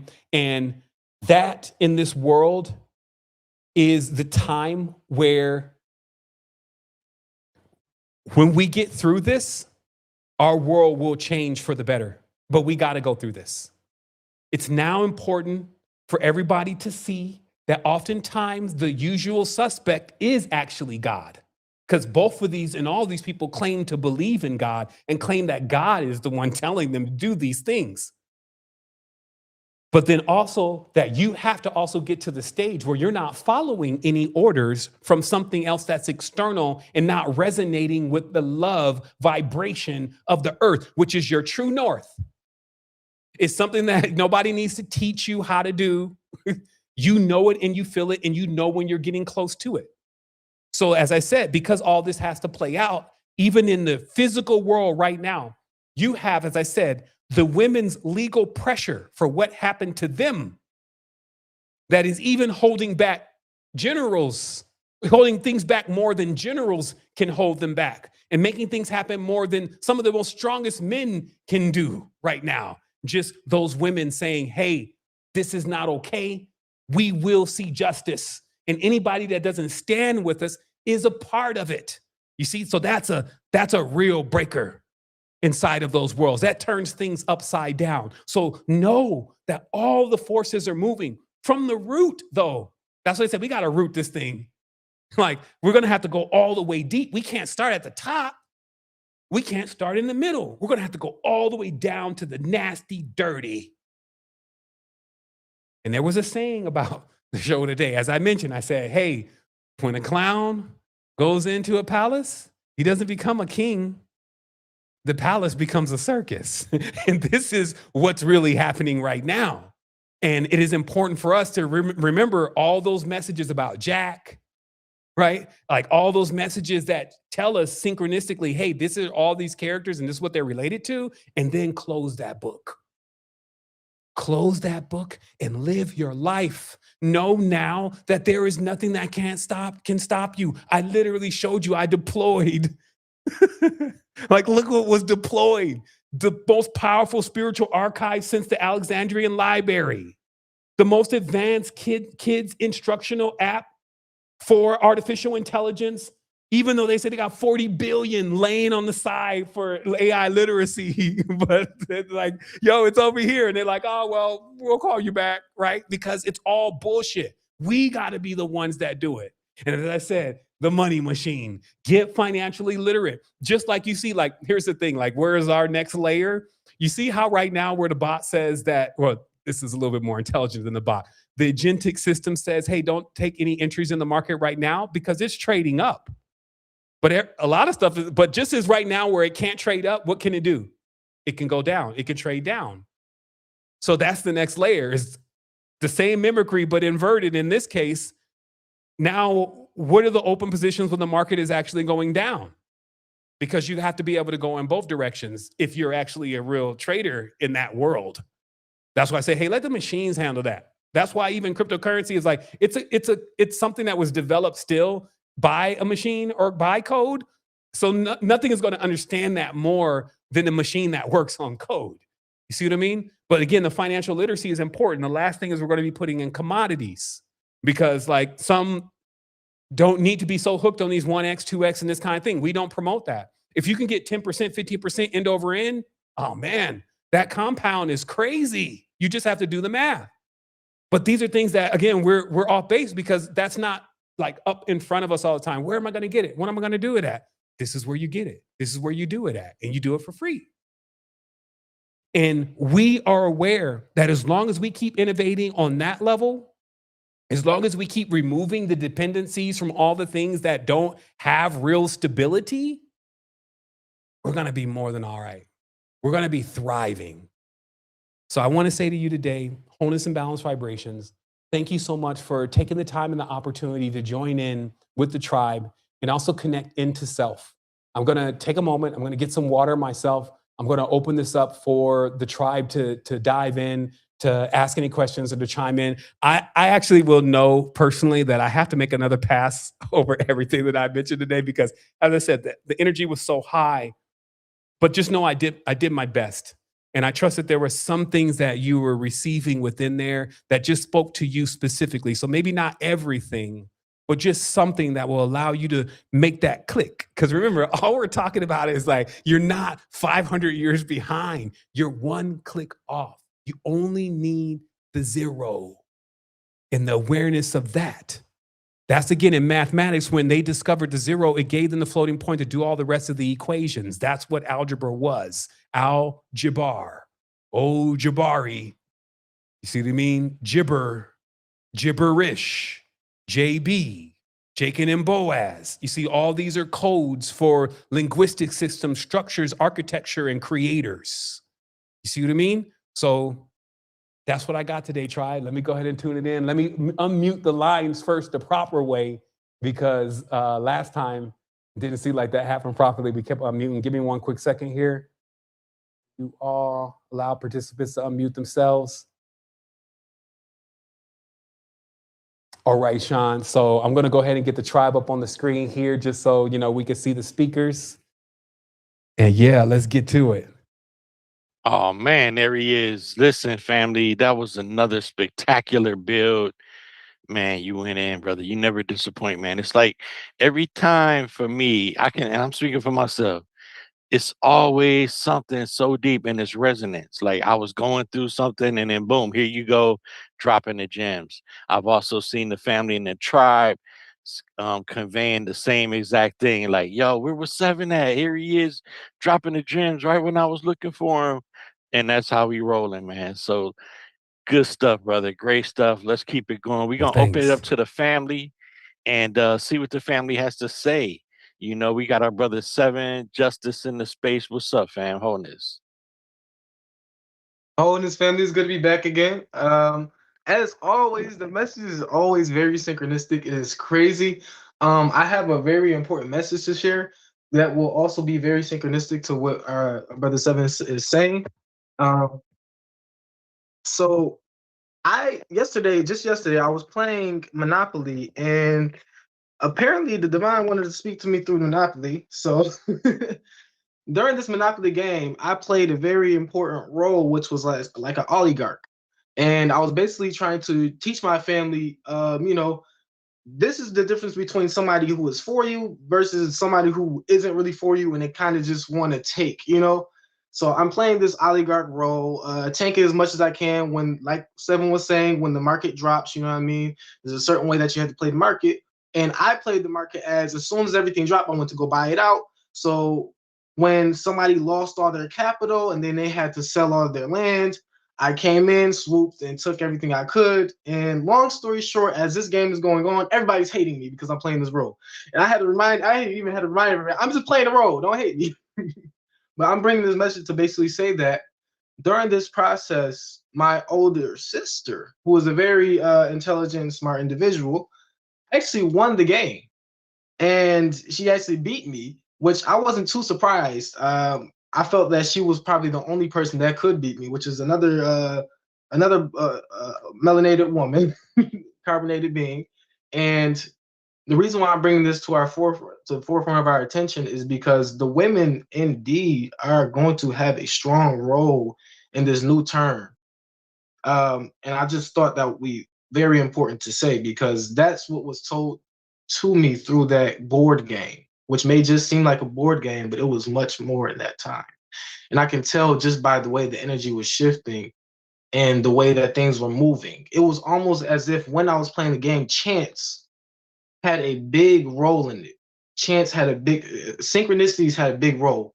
No matter what I did, there was nothing that I can do logically to break the pattern of being the dominant one in that on that board game, if you understand what I'm saying.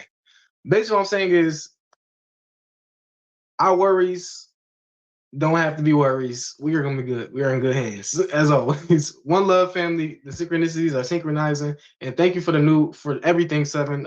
Your hard work is always appreciated. Tenfold. One love to you, family, holding and balanced vibrations.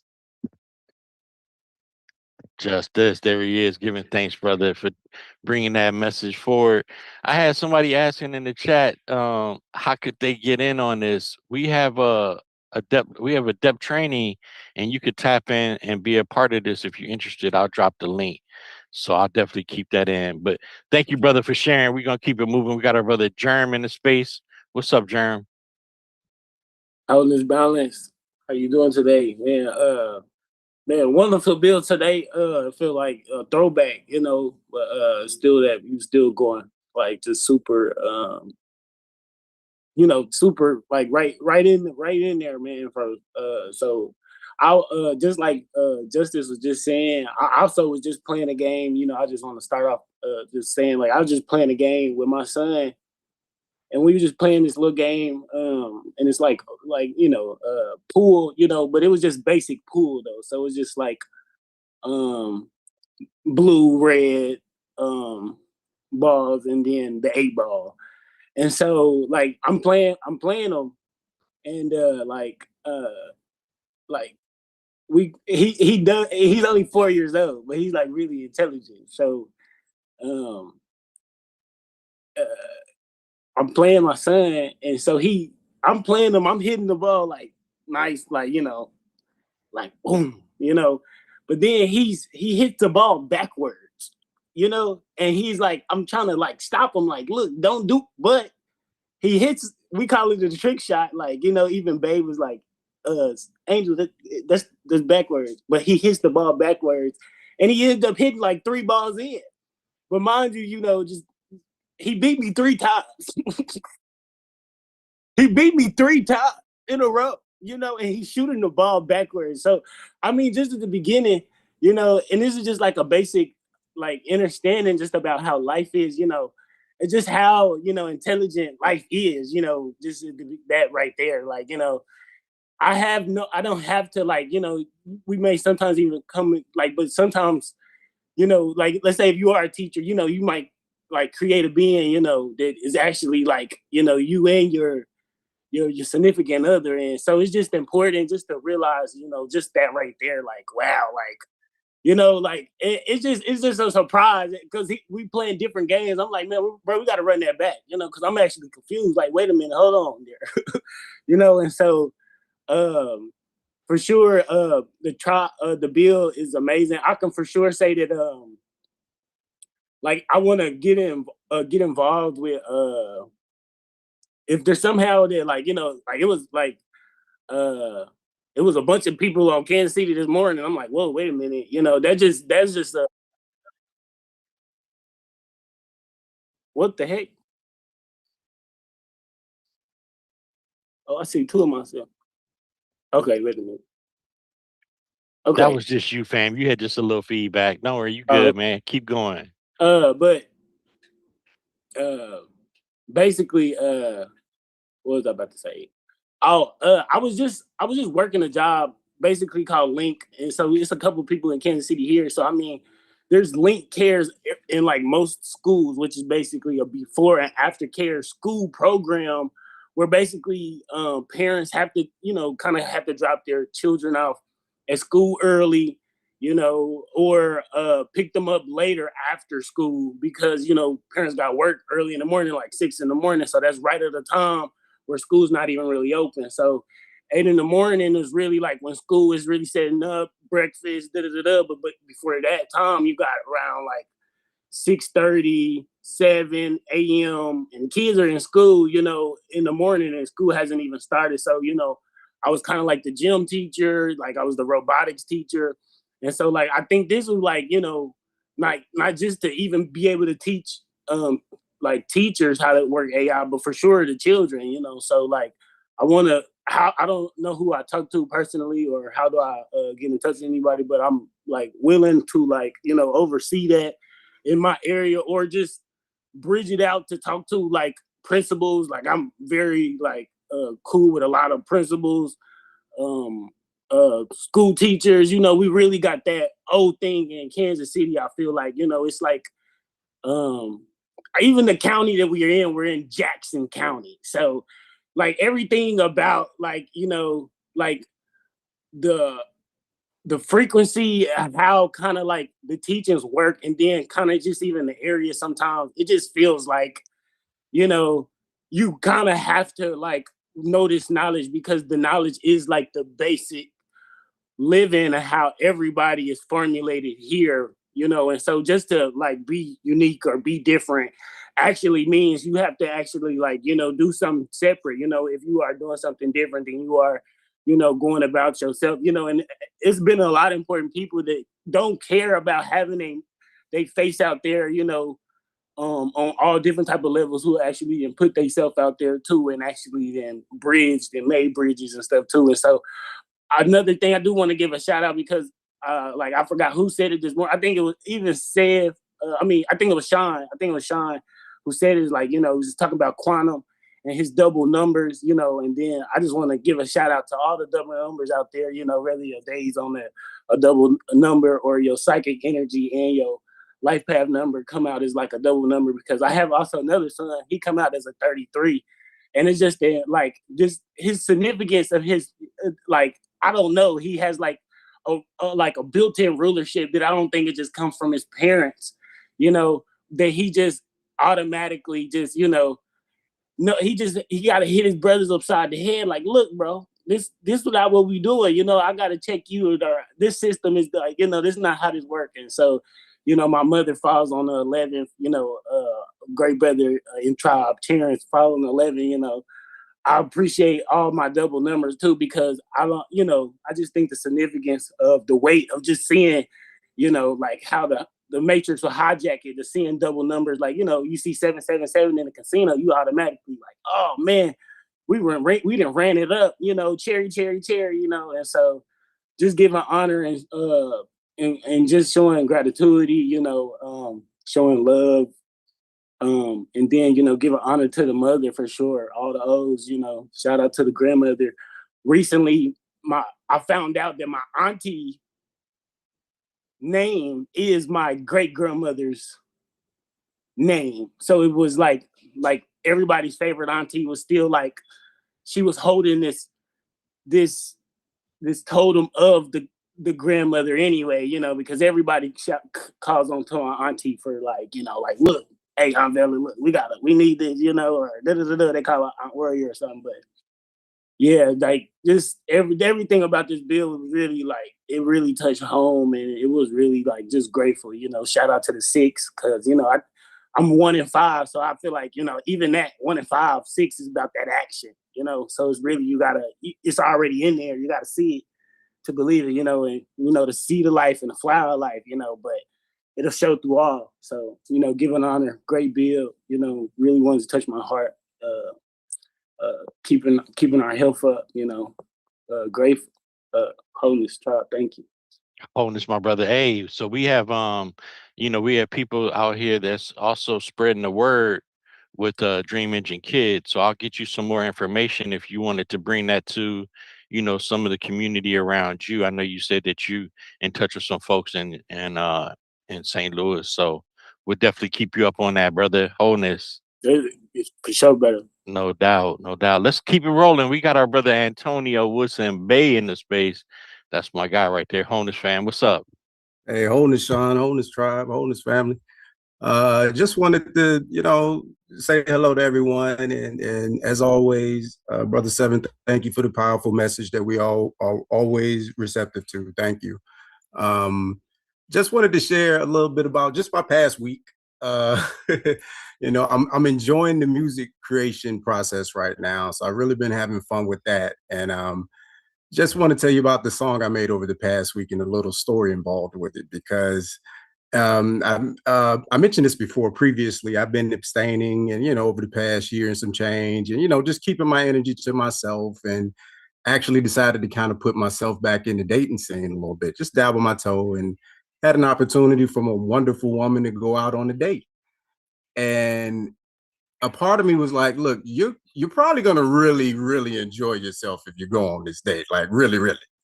But you can either do that, or you could sit in this house and make a song. And I made a song called Dancing on Clouds. And I'm very proud of this song. I don't know where it came from. A lot of these songs are just spontaneous, that they'll just come to me in a moment and I'll get to working on them. And I was working on it that night, and I'd never found the version of it that I wanted, so to speak. And I woke up the next day and I went to go backtrack through my music, but the very first song that played was the last song that I made, which I'm like, man, I don't even think I listened to this one, and blew my mind. And that's the one I definitely went forward with, starting to slowly put it out there. But I bring that up to bring up that yesterday, I'm from Norfolk, Virginia, just so everybody know. And, I'm from the area, Missy, Timberland, and Pharrell's, that type of energy is what we create down there musically, sonically. And there's a very known Virginia artist who's, he ain't the biggest, but he definitely got a name. I ain't gonna say his name, but he had a live stream yesterday. And this guy hangs out with Erykah Badu and all that. And he was listening to people's music, and on a whim, I just crossed paths with it and sent it in. And I was like, oh man, he about to listen to it now. And he was floating. I mean, he was floating. He said, man, I feel like the Twins did when they first heard Sammy play in Centers. This is what got me though. When he realized I utilized Suno to make the track AI. Keep in mind, when I write all my own songs, and when I make the songs, I use my own voice. So it's my voice singing the songs. Because I know how to sing, I'm just not a trained singer. And when I intentionally made this music, it wasn't to perform it at all. But when he realized I utilized the Suno to make the track, or the AI to make the track, he basically just kind of mashed it. He put it on a pedestal and then tore it down at the same time. And it broke my heart. I ain't even gonna lie. It was like, oh, wow. And he called it fake art. And I don't know how many of y'all have seen some of the work I've done, not just with the music, just I do paintings, I write poetry, I've written screenplays, I've even started on books. I've never in my life had someone call anything I've ever done fake art. And oh my God, excuse me, oh my goodness, it did something to me I would say in a good way though, because it's motivating me. Because when like I said, I mentioned before in a previous bill, when I put this music out there, it was just to put it out there, maybe make some money with the streaming, until I had a girl in the parking lot say, where are you performing at? And when she said that, I froze. I'm like, huh? She was like, I'll come see you. And then the universe is basically saying to me, okay, this is the other thing that happened when I made this song that very same day. I utilized a type of psychedelic honey too. And a message came to me about my creative process. It says, hey, you already are the dream sculptor, but you have to become the dream sculptor. And it kind of hit me like, man, I love making this music, but it would give me no more the greatest joy just to actually go on a stage and perform it. Like there's levels to my creativity that I haven't even explored yet. And I'm so excited because I realized my favorite artist growing up, especially being from Virginia, was D'Angelo. So Voodoo and Brown Sugar are my two favorite albums of all time. And it was like, man, you're just take that influence, take who you are and evolve your creativity. Like you're Antonio, but you're also the dream sculptor. And I've kind of kept it almost as a separate thing. And it's like, no, hold on, I am the dream sculptor. Wait a minute. So I'm utilizing that interaction because I'm thankful for the AI once again and how it's been beneficial to me, because I made something over the span of an hour or two without needing a studio. Like I mentioned, I didn't need backup singers. I didn't need anything, just my own creativity in that short span of time. It's the key to my sovereignty. And I'm thankful for everything that reminds me that, hey, you don't have to reinvent the wheel. You already have access to all the tools. And number one, you have the will, the dedication, the motivation, and the inspiration to do it. So I put this out there just to say to you, to everyone who's listening, continue to stay motivated and don't fall for the distractions. We're in the age of distractions. There's no secret here. I posted on Facebook the other day and said, hey, I'm not worrying about this time because 20 years ago, Bobby Hemmett and Phil Valentine was telling me about all the craziness that was going to come up at one point. The elders then already laid it out. And we got people like Seven keeping us up to date on it as well. So I just wanted to put that out there that, yeah, I'm motivated, stay focused. I love you all. Wholeness. Yo, man, that's so on point. I want to have Seven say something about it in a minute, but I'm a producer, right? I produced all my life and I still follow. I'm not active right now, but I follow a lot of mutual friends in the business that are producers, high up level producers. And they're at a point now where they're like, they have to adapt with AI. They're competing against AI supposedly, right? But if it's like, if you don't adapt to this, you're going to get left behind. That's just the reality. So for people who keep knocking it, they gonna keep knocking it, but it's gonna keep growing. You know what I mean? And so you better be the best at figuring out how to utilize these tools. That's the mindset you want to have. It's like, how can I be the best at figuring all these tools out, as opposed to knocking them down? So I also Sev, you were saying something. Go ahead, brother. Yeah. I mean, I'm just, exactly what you're saying about, one of the brothers just hit it on the button the other night when he was saying, if you've ever used Pro Tools before, I remember Pro Tools used to actually be 10 grand, just to get it on. You need to have a Mac. And then once you got that thing open, you had not even began by buying it because now you need to learn how to use it.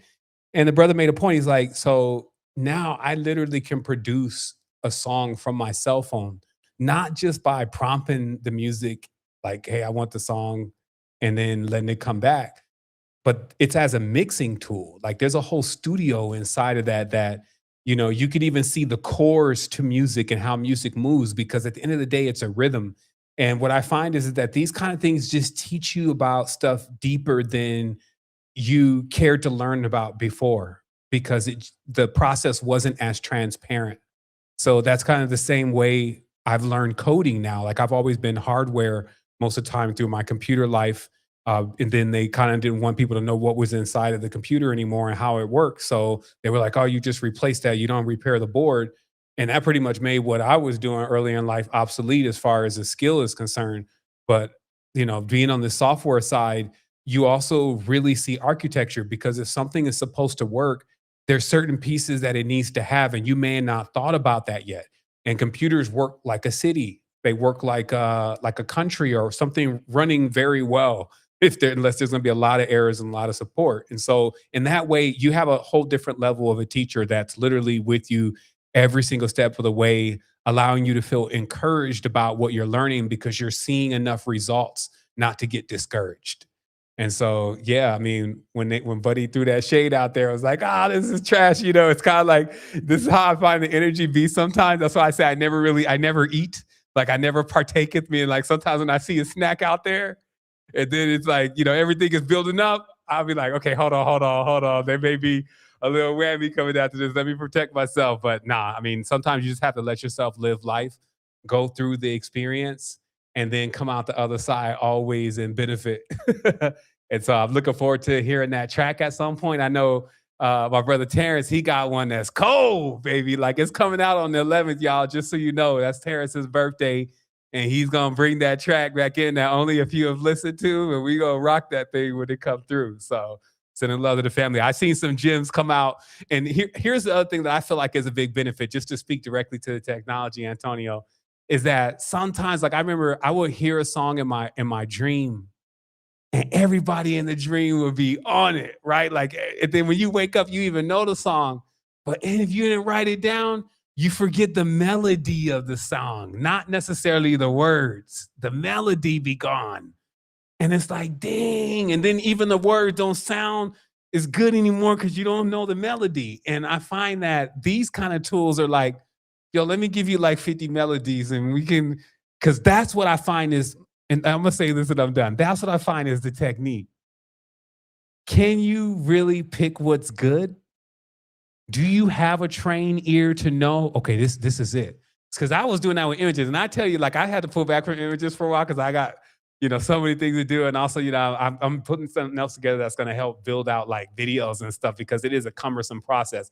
But while I was doing it, I was still having fun.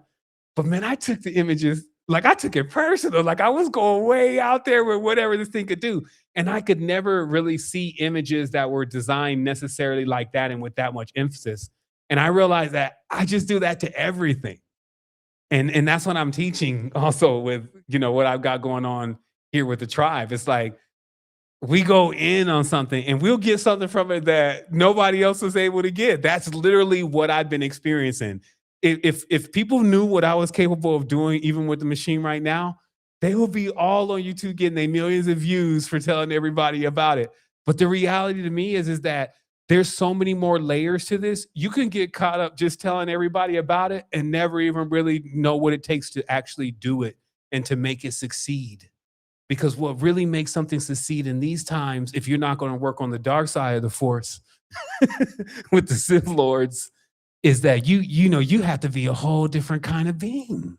And that's what I see here. It's like, yo, it's a special kind of thing going on here, a special formula. So you'll never say that, we just did it the commercial generic, stamp it, kind of way. It's like, nah, we had something for everybody.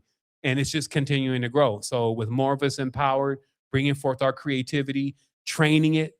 And I guess what I meant to say is once you have like 50 of them things, you have way more samples than they could have ever had from the way that they're doing it on Legacy. Not saying anything wrong with Legacy. I even love to have some analog stuff, right? Some analog speakers and some old transistor tubes playing the music. Some real record players, some of them big speakers that your mom used to have in the house that you find at the secondhand store now these days. You see what I mean? So it's not about figuring out which one is the bad one and which one we shouldn't have and what is our problem with this. You see what I mean? It's like we're taking that everywhere. Even my brother just said to me for the first time the other day, he was like, yo, it finally kicked in for me basically that I was spending so much time and energy just always focused on everything that's going on around me and worrying about something. And I say, yeah, Jehoda, because the reality is that there's always something to worry about. I can give you like 10 of them right now, but it's just a thing. So you literally have to train yourself to like, yo, I'm not in no worry. I'm in, yo, we got to do something about this though. Because we're going to have to come back to this, whether it's this life, the kind of mess that was made here, the DNA that was involved. I don't care if it's this life. I don't care if it's 2,000 lives in the future. We're still going to have to come here and make it balanced because, see, it's like a debt in that way. You know what I mean? Like I really want a sovereign is zeroed out. You see what I mean? Like all the numbers tell you what's up. It's like, yo, I'm on the surplus side, actually. That's a real bank account. But for that to be possible, that means that I have to do so much fun, I like to call it, in the world that it balanced out the smog that comes out from behind us. Because it exists. People can't be acting like also that they're the saints. You know, that's their problem. You know what I mean? But just like there's only this one side, like we defecate, we spew out sometime negative essence. But then what happens is that that's all lack of training. Because refinement is refinement. Soon, like all of your X's, if you want to call it excrements, will nourish when you are at your peak. You see what I mean? It's like, that's how they show the world. They show that the nectar of the world is dripping into the mouth of the world that needs it below it. And then it's just continuing. And that's what, you know, even our system is that we're focusing and running on. So when that's not the highlight, which we can see that it's not, life is not the highlight right now, we know, man, this thing is about to go to a whole nother level. It's gonna get greater. We're not even tapping it at all. Like super intelligence even here, like powering through in the back end and the wing. Kids are even like asking questions to this thing that you never even thought about how to phrase the question that way and get the answer that just be the magic glove to the whole thing. Never give up. That was the whole thing. When I crossed even the matrix, when I looked in the mirror, the voice said, I'll never give up. Never give up. I'll never give up. And there became like this thing where it was like, hey, I can power myself off you. You don't even understand what's going on. The more that you think that you're trying to stop me from doing something, the stronger you're making me. And I was literally looking at the antithesis, meaning like when you look in the mirror and you see a devil, this is like in the dream, when you go in the dream and you look in the mirror, you may see what appears to be a devil because it has horns. And this is why all of our ancestors, even the Iranians, they got horns. All the Africans, they got horns. And then the devil became synonymous with having horns when most people's, let's say, strata, flora and fauna, prima materia is horned. You see what I mean? But then, so it's crazy that you could be in a silo. One silo can say the horn should be worshipped and cherished. This is like if you go to Persia or India. Then you end up in another silo where they're like the horn is horny and should be doomed. You know what I mean? So that's why you always have to be that arbitrator in your experience to be able to know what time it is and what about all of this knowledge do you need to be knowing or using now. Let's imagine you had like they used to have this thing called Manny Faces. It was one of the He-Man characters, but the face would twist, but you only could show one face in the front. This is what I see like this reality is that sometimes you'll enter in a situation and we just need to see the best of that archetype in that situation. We don't need to actually see other archetypes because they don't even function well in certain situations. And when you become comfortable with moving like that, that's learning from the archetypes. You don't stay stuck with one particular god or one particular day of the week, stuck on one particular days, right? Like you kind of get hypnotized and just being in this one system, which is still beautiful in itself. It's a whole world carved out, but it is like a game that you have to remove that disc and even put in another disc, and that there are other discs, there are other worlds, there are other experiences, there are other geometries, and you can experience them through yourselves. And so, yeah, you know, that's all I got to say today. Also, I am going to taper back. You know, I had a lot to say earlier. Y'all just got me all pumped up. You know, Jared come in, you just get to go. And I was like, say it, Jared. Just tell me what you want to say. You know what I mean? So yeah, I'm here, you know, and I'm just going to listen to the tribe. We got about 4 more beings here and that want to say something. And so I'm here for it all. Wholeness.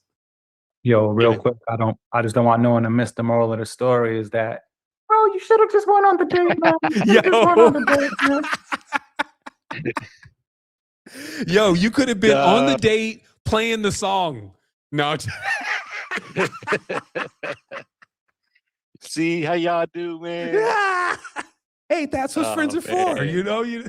That's why I love this tribe, man. We don't play, fam. You know what? Also, I wanted to say something real quick too, man. Sev, you mentioned our brother Lars, man, and I had a great opportunity to get to know that brother on a personal level. And that's the brother who inspired me as well to really launch off, my t-shirt brand. And it was just interesting how somebody, can really just spark you off and take you down the whole road. Man, if you would have told me like 5 years ago, this is the path I'd be on, I'd tell you you're wrong. But man, I just have to give it up for you bringing that brother forward, man, again, because I love that dude. Giving thanks. Let's keep it Absolutely. rolling, family. We got our great brother. Classics. Eric is in the space. What's up, Eric? Wholeness, tribe. Giving thanks. Amazing build, Brother Seven. Man, master builder, my spiritual mentor, adept in the space. I honor you and respect you, brother, for real. Always bringing it, always, setting the bar for me. And I just appreciate and honor you, man. Just want to start with that, always. Also appreciate Brother Jerm for the honorings, and everyone choosing to speak today. Energy is very high right now. I'm not just on a power day, but I've been cultivating my energy, and man, right now I'm just really trying to anchor it and or ank it, as I call it. But yeah, where do I start? All of it was synchronistic. This whole build. I feel like now I'm just in complete sync because everything you speak on your builds, it's always on point with what I'm going through in life. We're just in that vibration, and I'm telling everybody, even on YouTube, secret energy is a space to be, especially in these times, man. Like this is a safe community. I've planted my roots in this soil, and I've seen many fruits come out of it. So it's fertile. This is where we gotta be, and everybody's always welcome. No judgment here. But yeah, man. I mean, to tap into some of the synchronicities and share a little bit, because it's not just about the input; it's about the output too, right? Could be in taking everything, all the builds, all the reading. But what am I alchemically doing with that to bring forth something new, something like you were saying, Brother Seven? We're bringing forth that's new. It's the new spiritual life, because what are people what do people have when they don't have that religion to stand on? So we already built that. We're building, and now we're embodying it. We're going. I'm out there in the world, man. When you say bringing all the selves in, man, all I'm doing is being the same person everywhere I go. There's no mask. I'm me. This is me, and in this space I can do that. I can do that fully, be fully transparent, and I just love that. That's why I keep coming back, and you'll always find me here. Anyways, the body is the map, man. I've been tuning in so much to my body lately, just giving it the time that it deserves as the divine feminine, and really, just working on that relationship. And I have seen that it has also improved when the fact that I'm doing that and I'm listening more to my body, tuning it, and just feeling it more. My other relationships around me have also increased, have also been stepped up to the next level, but because I moved up to the next level, and that has been something that I saw. And man, the woman, I've been putting so much time and energy to giving my wife a safe space, support, because she's been through some tough stuff, man. Even from that birth control and all that, man. And I'm just holding space. Facts. Anyways, yeah, man. If there's any message I give to the man is step up.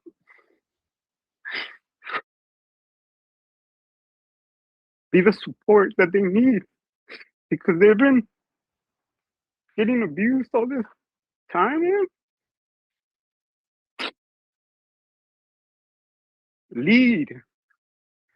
It's funny how that the same word is led, huh? Lead. Lead the power. They are the power. Facts. Anyways, synthesizing the knowledge, everything that we're getting in here, and creating something new. I've been tapping more into my creative flow. Trying to, just create things that are new. Like I said, showing the world my life and how I live it. That's new, because being spiritual doesn't even mean that you need to do all this religion stuff, man. Be present. That's all you got to do. Spiritual for me is just being present. Applying the knowledge, applying the experiences, the lessons. I've been through so many lessons early in life. Like I said, I always love challenges, right? Or becoming the best at what I do. At one point, that was chugging bottles. At one point, that was smoking weed till I pass out. Hitting all these other substances that still did so much damage to my brain. And now I'm working rapidly and reconstructing everything, supplements. But man, it's been a journey, and I love it. Now that I'm fully present, I can cherish that so much more. All the hardships made me who I am now. And what I'm mainly right now working on rapidly as well is diamond mind, indestructible, indestructible or indistractable. Putting all the, I don't want to say bad words here, but all the distractions away, man. We all know what they are. Like, let's not play that game. Like, no, you have a mission. If you're here, you know what you should be doing. Just do it. It doesn't have to be perfect. No one's looking for perfection here. We're all going towards that. But let's just do what we can do right now, because growth is, remember, steps with a little bit of decline at times, but those times are to reflect and learn before you just spurt up. And I just want to, come to an end here, or the beginning for someone else. You're the only. So and this is the last thing that's coming through. You said something about people only change. We only tend to change when there's no other, like if we don't do something, that's it. Like, right. And I saw what came through is like, man, there's so many times where I've had to corner myself to change. Like, I've literally had to. Yeah. You know what? I don't know how, like, you just gotta corner yourself. What's the corner? What happened when you activate it? What is that? The corner, that's the portal. We gotta go through that portal, no matter how afraid we are. Man, I've been afraid. But I also saw that when I went through that was my breakthrough. So much love to this space. The association you are around is everything. Just I told you guys the reason why, because I was the schoolie in the school. I was the one that would like take everything serious, and no one wanted to be around me because I was so serious on what I was doing, and because I wanted to fit in with the kids that were doing all the stupid stuff. That's when I steered off my path. I didn't have those guardians, my parents, but not because they didn't want to be there.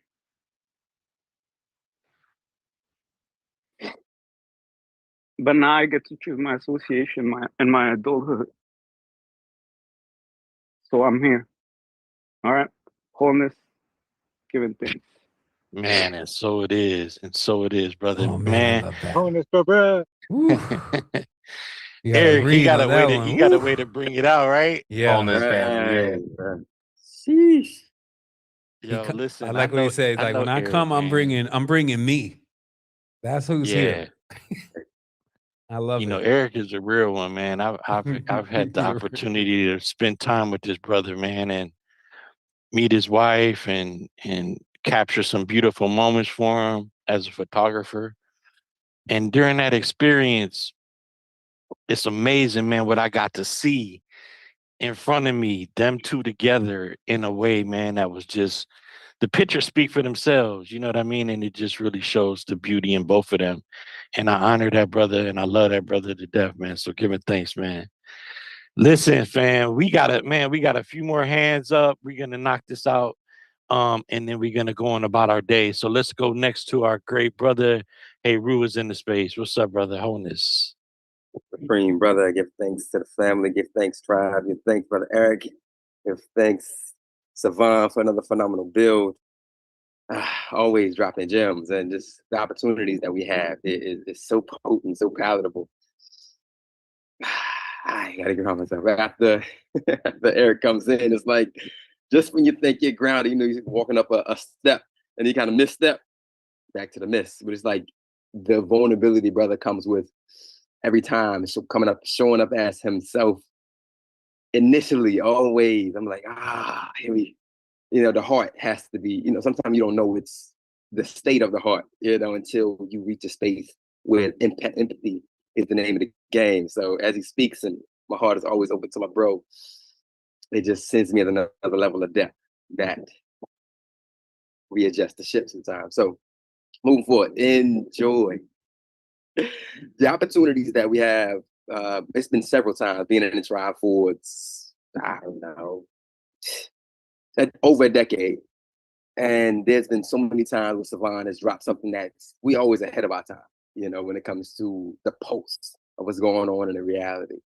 And our ability, just like those old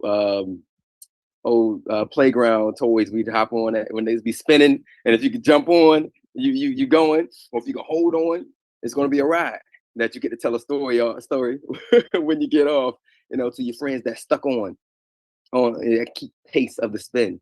So we're always in spin here and moving forward.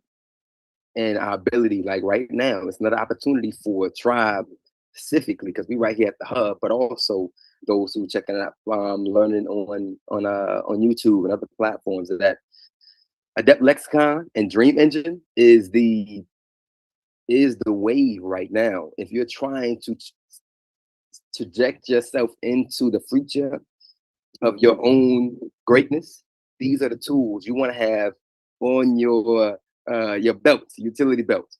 And not only on it, your car needs to embody this. Your body needs to embody these ideas. Because I remember even as a kid and in school, where I'm like, man, if I can just make music out of this, you know, I would be better, you know, in this math class or in this class. I would be the one tapping on the desk, you know, trying to convert my notes into a song, and then to get in trouble for making noise or, you know, distracting the class or distracting myself. But this is what I needed. So now I'm in this point where we're in a reality where my dreams are coming true, where I can turn every song, because I work in a high school. I've from English, history, to algebra, to chemistry, to all of them have songs related to the units that they are studying currently, that has an active study guide in all the classes that I work with. And then I can couple it with all the tools that we've learned within the AI courses that we take on Secret Energy, that we partnership within the community and shared ideas from. So I know, again, the time is now. The kids need it. We need it as other levels of expression. I remember before even learning about Secret Energy, like the Kendrick Lamar, like turn the TV off. I had to turn off the radio. I had to turn off so many other voices. And during that time, I played no music, or I made my own music. And this was like 15 years ago or more. And now I'm really back into that same space, as my brother Eric said, indistractable. And in the spaces where all I play is the music that I created, for the most part, either for my students or for myself, in tandem. And so I'm really have refined on what's going into the ear gates and the eye gates. That's only motivational. That's only keeping me on a post of where I said I wanted to go, or where we want to go as a community, and how we can interweave our light as the constellation that we are moving through the flux, and we are only getting better. And so again, I say to my tribe, like, yo, this is our opportunity to take the reins, grab these bars, secret energy, Adept Lexicon, Dream Engine, and we will rock this thing. If you with me, you with the tribe, you with Savon, you with Sean, you with everybody that's here, we're gonna buckle down and we're gonna ride this thing out for sure this time. Don't miss this wave that's coming through, because this is the time that you and we've been born to be in. So your team is here. You have no choice but to hit the field. The wholeness, that's right. Man, there it is right there. He said it all. You know, I know for me, for sure, since 2009, all these tools I picked up on the way to this point today has brought me where I'm at, you know. And going forward, this community right here, this space, these are real beings in this space that are making real-time connections in the real world, you know, not only just on the internet, we're also meeting up in the physical, you know. And so if you're going to somebody's town or state, we checking in, hey, who's out in Atlanta or who's out in LA, you know. And so we are really tapping in the real, fam. So, you know, if you're trying to get on with us, you know, tap into adeptlexicon.com and we're there, family. So big love, my brother Curtis Aru. Big love, family. Absolutely. Yeah, the tribe chat. Yeah, we're gonna keep it rolling. We got our brother Rob in the space, and then Diana's gonna take us out. Wholeness, Rob. Hey, Wholeness Sean, Wholeness Tribe, and Wholeness 7-7. Bruh, when I say major wholeness and thank you, and to everybody out here that's listening to this, hold on to your hat. I'm gonna keep it quick. I'm a 5, she an 8. We already saw the slide. Listen, it started off with 1 book, then it grew to 5. All of them different tiers about melanin. Then I had enough. I dropped another book called the Magnum Opus of Melanin because this lady came on Dan Winters, and at the very end of a 2-hour thing, she spoke on melanin's importance in quantum physics, right? Boom. Never saw her on Dan Winters again. I started blowing up his chat about my books. They ignored it. They even got back at me like, dude, make the connection, try to get at me like I'm stupid or Terrence Howard or something. So me and Manis, we perfected our craft, you feel me? And we got on it harder. And I'm talking about I wasted hella money cooking, failing. Then I got it right. Then I got it right again. And then we went all the way back to El Keeperman and I nailed him. I took Dan Winters' last presentation and I did the YouTube to notebook LM thing, you feel me? And it ate all of his content. And I was like, yo, it seemed like this dude purposely leaving out the vast importance of melanin, and it went haywire, boom. And it gave us a book, 571 pages, which is again, a 5 and a 8, you feel me? And it when I say that thing go crazy, I'm shaking. It's officially live as of this morning. And while I was dropping it, while I was putting this together, he was on the phone with Dr. Phil Valentine's wife talking about the exact same thing. I swear on everything on my mama. You feel me? This ain't made up. We ain't made a lick of fucking profit yet. This is real. This just happened over this weekend. Wholeness Tribe, you feel me? You know why? Because I believe in this one right here and that collectiveness. And if it wasn't for 7 constantly cooking this shit into the existence over and over and over again, I know it wouldn't be true. You feel me? I'm a 5. The Pill brothers, Red Pill and them, they 5, and they was doing the same thing, just like that. Wholeness. Hey. All facts. That's all Archetypes facts on right deck. there. You know, hey, listen, love Mahal. That's Mahal right there. That's my brother Rob. They really doing it. So check for them. You know, just hit us in support if you want to get more information and tap in. Big love, y'all. Also, big love to our elder, Dr. Valentine. Gotta give it up. You know what I'm saying? Brothers, red pill, blue pill, the whole family, everybody out there doing this. Big love. All right, let's go. We got Diana's gonna close us out, family. Wholeness. Wholeness. I just have 2 questions for now because maybe I didn't actually learn it. It's in the speech of grandmother, there was today it went on to like Venus and Satan and all that kind of thing. So anyway, but like I'm thinking like, well, but what shape is grandmother? Is literally, is it like a triple Venus then? Is it like a more multi-dimensional space? Is it like a Merkaba? Yeah. Is it like no, literally, Yeah, yeah. you're wild because that was the exact. It's crazy. That was the first thing that I asked is what is the shape? Because I was trying to understand the zero from a geometric level. And the only thing that immediately came back is that, of course, we're talking non-Euclidean. We're talking obtuse.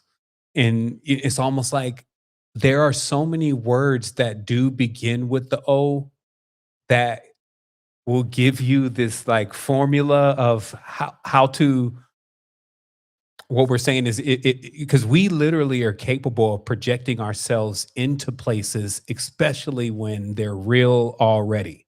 And the reason why I say it that way is because we could also project ourselves into places that just started or we just created, like a dream. Like we could create the whole thing and insert. But then there's other places that always exist, like the deep. And it's the same thing I just saw recently about remote viewing, but it's really more of like you're not just viewing, you're transferred. And at times, helping to understand the environment, if you may, of the essence allows one to tap into it. And I kind of gave some surface level stuff today, even just in getting fear out of the system, et cetera. But what we were really talking about was a frequency and a vibration that synchronizes with the person.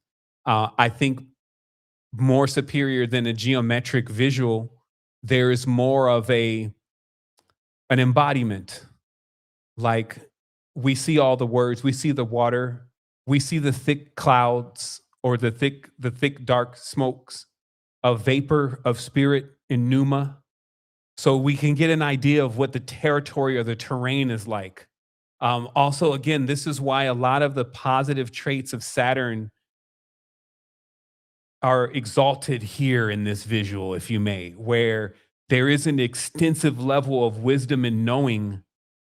There is a elder hierarchy, honor. You see what I mean? So this is approaching the ancestors in that way of the great mother. And then the key was given already by Vivian Hunter, who wrote the Mami Wata Priestess's book, in relation to how the older images of Bacchus were originally the images of the Great Mother, but it wasn't really hard to restylize this image as a male because the image of the Great Mother was more not just feminine. So you weren't just seeing like how we depict Venus today with, she's like a size 2 or whatever, but the reality is that this was more of a very enduring, even warrior motif when we talked about the Great Mother. And then also the final realization that when we're talking about mistress, maiden, crone, we're talking about the stages of the marriage of physicality and spirituality in our own personal experience. So that we would literally go through this almost like green phase where it's just the mistress phase, if you may, and if you can kind of adapt to that archetype. And then it's also interesting that this mem or this chrome begins at 40, where it talks about how the Kabbalah, they don't teach men Kabbalah before the age of 30, but we're talking about flesh. We're not talking about necessarily males and females. So basically a real indicator that when you're beginning the crone phase, you're beginning a cycle change with your system. And in that you have the word that I'm looking for is you have the, see, I don't want to say this is a challenge or anything, so I'll skip the word, but you have this quest of overcoming time and what time normally means to most people. And also you could see why that works perfectly when you look at even women's life, because when they leave the maiden phase, there is a heavy concern on how time is interacting on their body. Because remember, women are a clock. And I'm not just telling you directly because you're a woman, right? So, but that we're still talking about a clock. We're talking about the foundation to the matrix in itself and how it operates, because it is time. And we're talking about that time is timing, time is frequency, time is momentum. So for sure we have a shape, but it would be more difficult to trace a shape than it would be to actually to more of dial into a pulse, if that makes sense. A churn that is the same reason why the waves are coming in. Like they want to accredit this. We're talking about wind, we're talking about water, we're talking about all the things that it takes to bring something in new are all a part of this. And then just because that's a part of this, the opposites also exist within it. That's why they say, hey, the sun doesn't exist outside of the mother, though. The sun is actually inside of the mother's womb and living and ruling from the egg. But you see, so this is as much as I'll give on this, because I think it's a perfect visual into understanding this relationship to coming into this vista of awareness of how the powerful archetypes are put together from a meaningful and a feeling level to be able to dial into what's there. Yeah, I just saw that it was like 8:47 on time, and then it's just an idea like to actually it was, I forgot even, it was a journey with the frequency. It was like 432, and like to journey with those, like backwards for you. But anyway, and the second question is like, not question, but I'm not really sure. I haven't been around in Secret Energy. Is there still like those palettes up somewhere for the days? I think are they? I haven't even scrolled or searched anything. So because like I'm like kind of going into the whole the mood palettes thing, and then in a way like you would still like to kind of see like where you are in resonance with those palettes, right?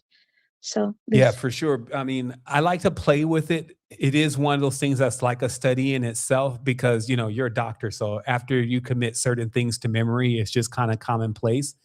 But I always find that it is good to have containers, to be honest, in deciphering the matrix. Those 9 containers really do capture it all, and obviously it doesn't capture the zero. So we're talking about 1 to 9 as the archetype, and then we're talking about the hidden, because remember the numbers are 13. 13 times 28 is 364. There is one day. This is a zero. This is a floating day. I would really actually like to figure out where this day is.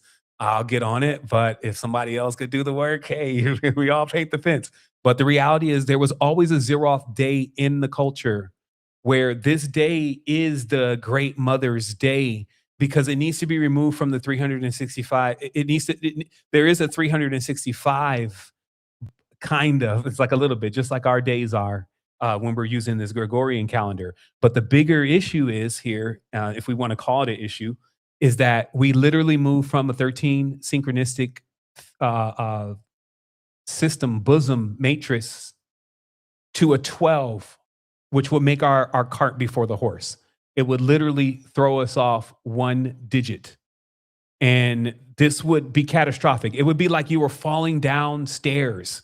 If to understand what this would literally be, it would be like that point in Indiana Jones movie where he moved the gym and put the bag of sand. That's literally what would happen to the consciousness. So we understand that is actually the case, that there's been a way that we've been moved from the sequence, and this is a way to dial back into the sequence without religiousizing, if that's a word, oneself, because obviously, since all the religions had at their core the stories of the Great Mother, those were the first things to be tampered with to basically reassign who had the power. So it's literally like when a kingdom falls, they try to delegate who's going to get the spoils. And in this, the world had divided the spoils, if you may, or the booty of the Great Mother's kingdom. You see what I mean? Without, just like they're doing with the whole, even with the concept of even global warming, if there is issues with the planet that we need to be more careful with the planet, when somebody says, hey, we're not going to pay attention to that anymore, who gives a shit? You see what I mean? When that is going on rampantly, well, that's when it's time for the avatar to come back. But the avatar will have no power without the Great Mother. And that's where the hinges come in with this, because it's like, what do you need the power for? We've seen enough people get power and absolutely not do the balanced thing. So that's already done. Now, who's going to step forth that actually can use the power to assist others? You see what I mean? So this is what we're looking for. And I know the world is great enough that the moment that they find out something like that is really desired and sought after, it's natural to be that way. But at the end of the day, right now, it's not so natural. And things are really, really confusing. People are interpreting things even the wrong way. They're being double manipulated, double bind. There's psychology going on. There's triggers going on. So this is a really critical scenario. And that means it's necessary that we see, way more than one Messiah. You see what I mean? We need lots of Messiahs, lots of avatars, lots of bodhisattvas, lots of awake, balanced beings to actually come into their full stage, their full seeding, their full knowing, like that point where they decide, okay, I'm now mature in this. And lastly, I'll just say that I have examined the previous parts of my life, and I do notice the real component of me paying attention to things or not is always my maturity. And when I'm mature, I see everything because I actually care to see. And this is what I was saying about when you have children and when you have more weight, when you have things at stake, it gives you a greater level of vision and clarity. But that's the secret to success, is they say that your ideas have to be bigger than just yourself. So remember that. So they take these components and they bring them back around, but almost still in that oneism, selfish way. Even with telling people directly, hey, in order to really go far ahead, you got to create something that everybody is going to benefit from, right? So those fundamentals and things are what we're learning now. We're learning how much more beneficial it is for us to do that. We're being weaned off of a society that tells us, forget him, you got to be better than her, you got to look more beautiful than her, you got to have more money than him. But remember, that's what's being embedded in our children right now. So the frequency is super high. We don't want to underestimate this at all, but we know what we have is something better. What is needed is the bridge. And do you know that the actual real running title to the show today was The Living Bridge? And I guess this is a good place to, well, I definitely want to hear from Courtney. She could definitely take us to the next level. So we'll let her come in. But the living bridge, okay? Because they say in all of this, that what the human being is going through as an experience is actually being the living intermediary between, of course, the flesh and the spirit and all of its powers. And because you're the intermediary, this gives you so much power because you have access to the physical and the spiritual plane simultaneously. And if you only knew what great pleasures, joys, and greatness is into that, then you will feel encouraged. So I trust that many feel encouraged now in hearing me explain it. And I'm going to go ahead and just, turn this over to Courtney, and of course, we're going to continue the conversation. We're in WhatsApp. You know what it is like, continue to holler at us. But I know we're getting a little bit long in the tooth today. So we're going to hear from our sister and then we're going to get through our day and share some of this love. There she is. Wholeness. Wholeness. Wow. So first, I just want to extend the gratitude, the message, tribe, from the beginning. I can't say it enough. Every time the synchronicities they hit, and they're so potent. And even what you just said about maturity. So recently, I started going to therapy again, and I felt like, I needed that, just someone to speak to and just kind of process what is coming up for me. So in real time, I can shift and say like, okay, this doesn't belong. Okay, we're going to keep this. We're going to shift this. What is mine? What is not mine? And just to maintain that balance and that grounding, because I've been in a place where I'm seeing the shifts, I'm moving, the maturity is happening, but I'm not stable. So I'm like, God, what's happening? And I feel like for me, a lot of times, I don't know if it's the 5 in me, the Leo in me. I can't really identify those metrics of what it is, but I do know that communication, it helps ground me and it gives me an opportunity to hear my frequency and where I am and what I'm saying and what I actually resonate with and what I don't. So I was having a conversation with my new therapist. Maybe this is session 4 we've had. So we're in the process of building a relationship while she's getting to know me, while I'm just coming in and just blah, blah, blah, blah. So in the last session, I told her, I said, I feel this insecurity when I'm sometimes in spaces where people are talking about what they do for a living and they're able to explain it so simply. I'm a doctor, I'm a janitor, I'm a teacher, I'm a lawyer. And I'm like, okay, what I do is a little bit different. And I haven't really owned it enough to feel like, okay, I understand my purpose and I understand what I'm doing here. I see it, I can witness it, but just to like love it, love what's coming from me enough to say like, me showing up as me and doing what it is that my spirit is doing here is enough. I didn't get there yet. But the way that I explained it to her was just there's an insecurity around it. And her suggestion was like, well, have you ever considered going back to school? And have you ever considered, you know, maybe you need to get like your master's in psychology, or maybe you should. And I'm agreeing with her in the moment. I'm in agreement. And I'm like, you know, maybe that's right. Maybe the credentials. And the next day I woke up and, you know, this is like a constant feedback loop, the reality. And it started coming to me like, wait a minute, this is another distraction. It's another distraction to get you to do something outside of what you're already doing and to just continue to move in this direction. And it also, credentials don't equal credibility. Credentials are not going to give you confidence in the truth. Only the truth can do that. So you can go to school, you can go and get the master's, go and get the PhD, get 30 PhDs. But if you're not grounded in what your spirit is doing here in this reality right now, consciously, authentically, honestly, lovingly, and maturely, if that's even a word, maturely, and with maturity, then anything has the opportunity to knock you off your game. So just coming in, and I've been tapping in like since 2026, I've been coming back into tribe, and I realized that too.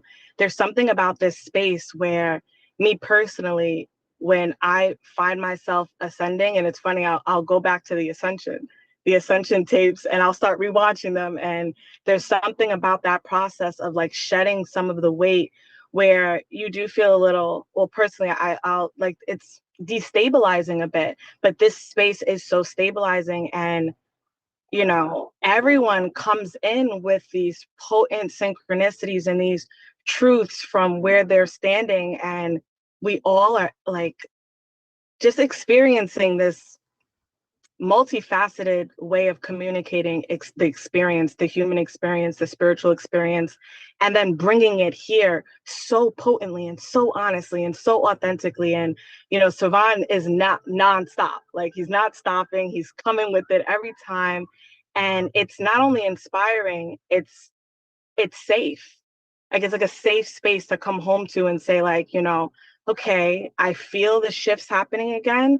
And I refuse to be in the same loops because I saw that already. We did that already. We've been here already. What is next? And then I come into tribe vibes, and tribe is, you know, it's just coming with the energy, coming with the truth, coming with like, all right, we're all here. And I remember that like, what's next question used to be in my mind all the time. And recently it's more like, what's now? Like, what is in front of you right now? What's happening right now? What are you experiencing right here, right now? Because it's really the only thing that's actually happening.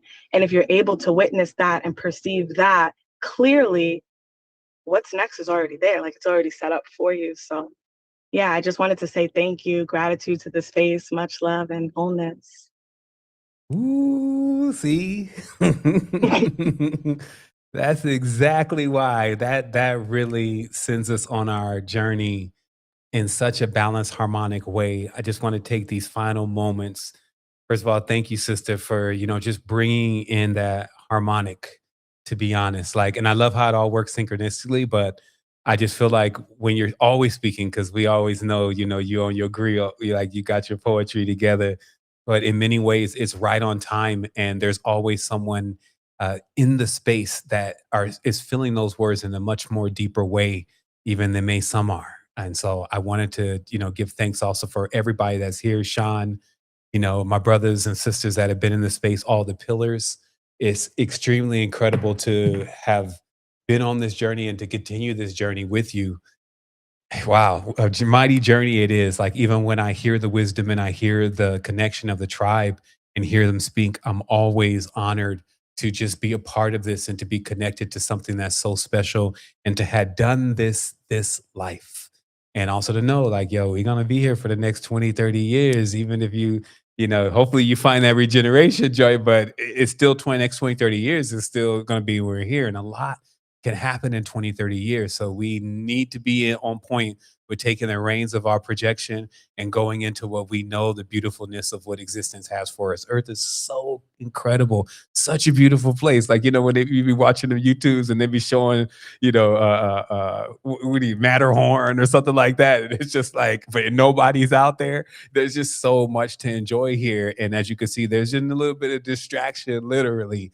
And now what we're about to be is interdestructible, basically, where you weren't going to be able to penetrate. Somebody came up with a word today. We're always inventing words here. So yes, tribe, if we want to just take a moment to say wholeness, sending also honor and love to the great mother in this, making sure the vibration and the frequency is always on point, staying there in the hidden, you know what I mean? Not needing to jump out in front. I'm the leader, but being there when you're going through all your experiences and realizing you're still going to have to come home.